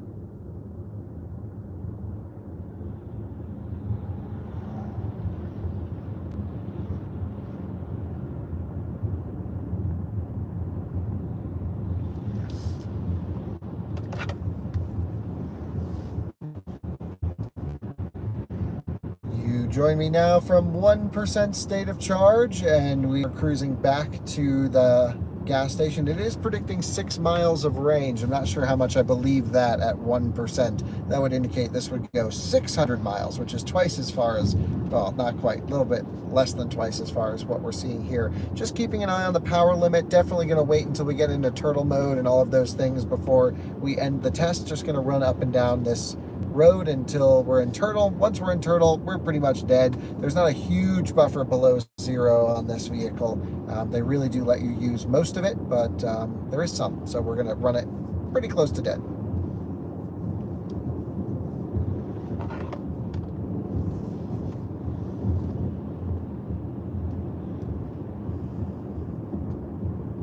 Well, this really just took the whole freaking day, didn't it? That's crazy. I was like, I got so much stuff to do. I'm going to get it all done when I get home. No, this just decided not to die.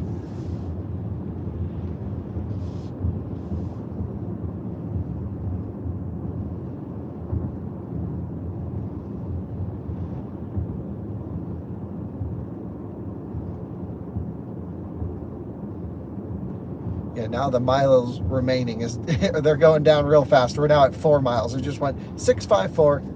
I don't think the car really knows what's going on at this point.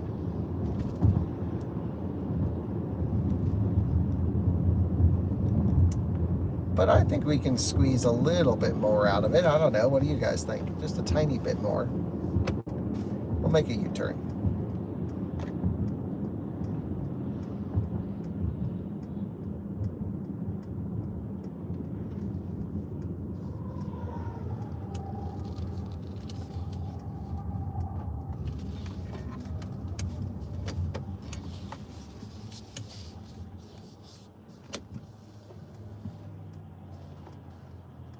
There's just, I thought there was a car coming, but there ain't.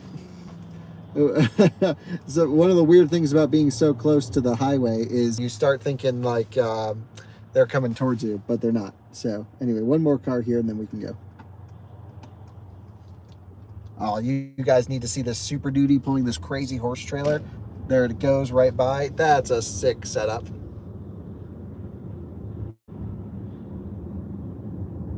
1% state of charge, still cruising along now. This is crazy.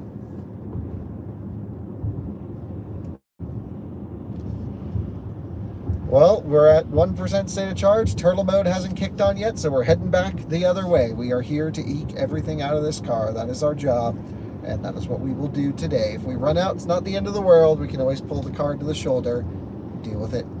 I don't know when we would have time to deal with it, but deal with it at some point. So, yeah, let's just keep going. A couple of cars indicating 3 miles remaining. Yeah, I think we'll turn around probably at the next little area up there.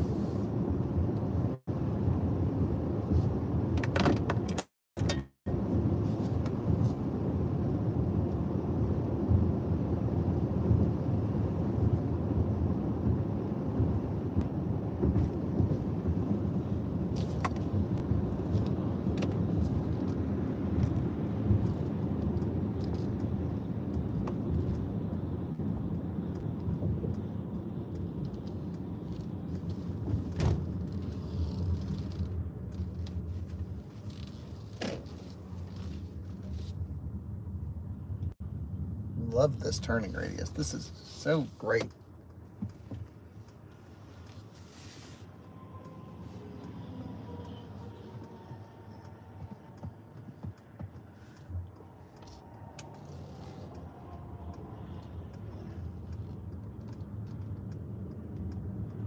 All right, so now it's indicating 3 miles left, and we have roughly 2 miles to get to the charger.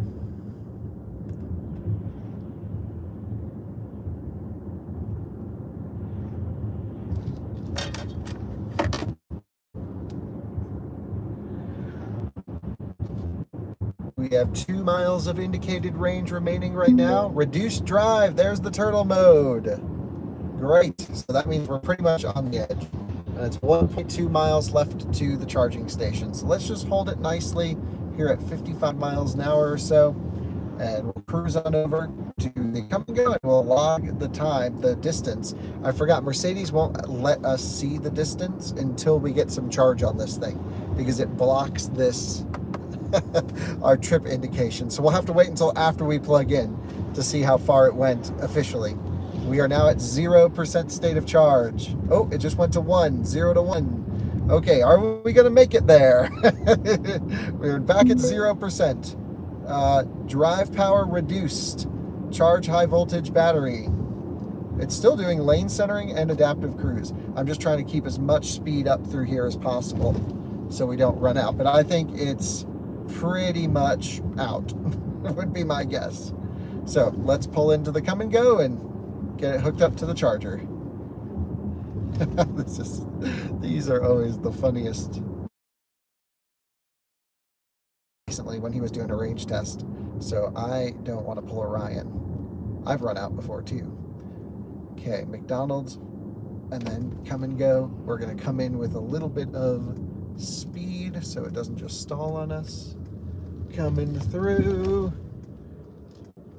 This is the craziest setup for a food truck I've ever seen. Rear steer. Oh yes. I'll just pull alongside because sometimes they don't let you go into reverse. These 2 charge point situations are back online, which means we wouldn't have to share with this Mach-E. But I think we'll just share with the Mach-E because I don't want to risk it if they aren't actually online. Yes, reverse is working. Very good. Let's get this thing backed in. And that is officially a range test, folks. 0% state of charge. We are out. I can't tell you the mileage right now. We actually have to get it charging. Well, to the live stream viewers, that was just epic. That was great. Thank you for sticking along for so long. This video will probably go up tomorrow morning, so you won't have to wait long for the final result. You already know roughly how far it went. and should be pretty great. So I'm going to get this thing plugged in. It's at 0%, and we'll see you all on another one soon. Thanks for sticking along. I really appreciate it.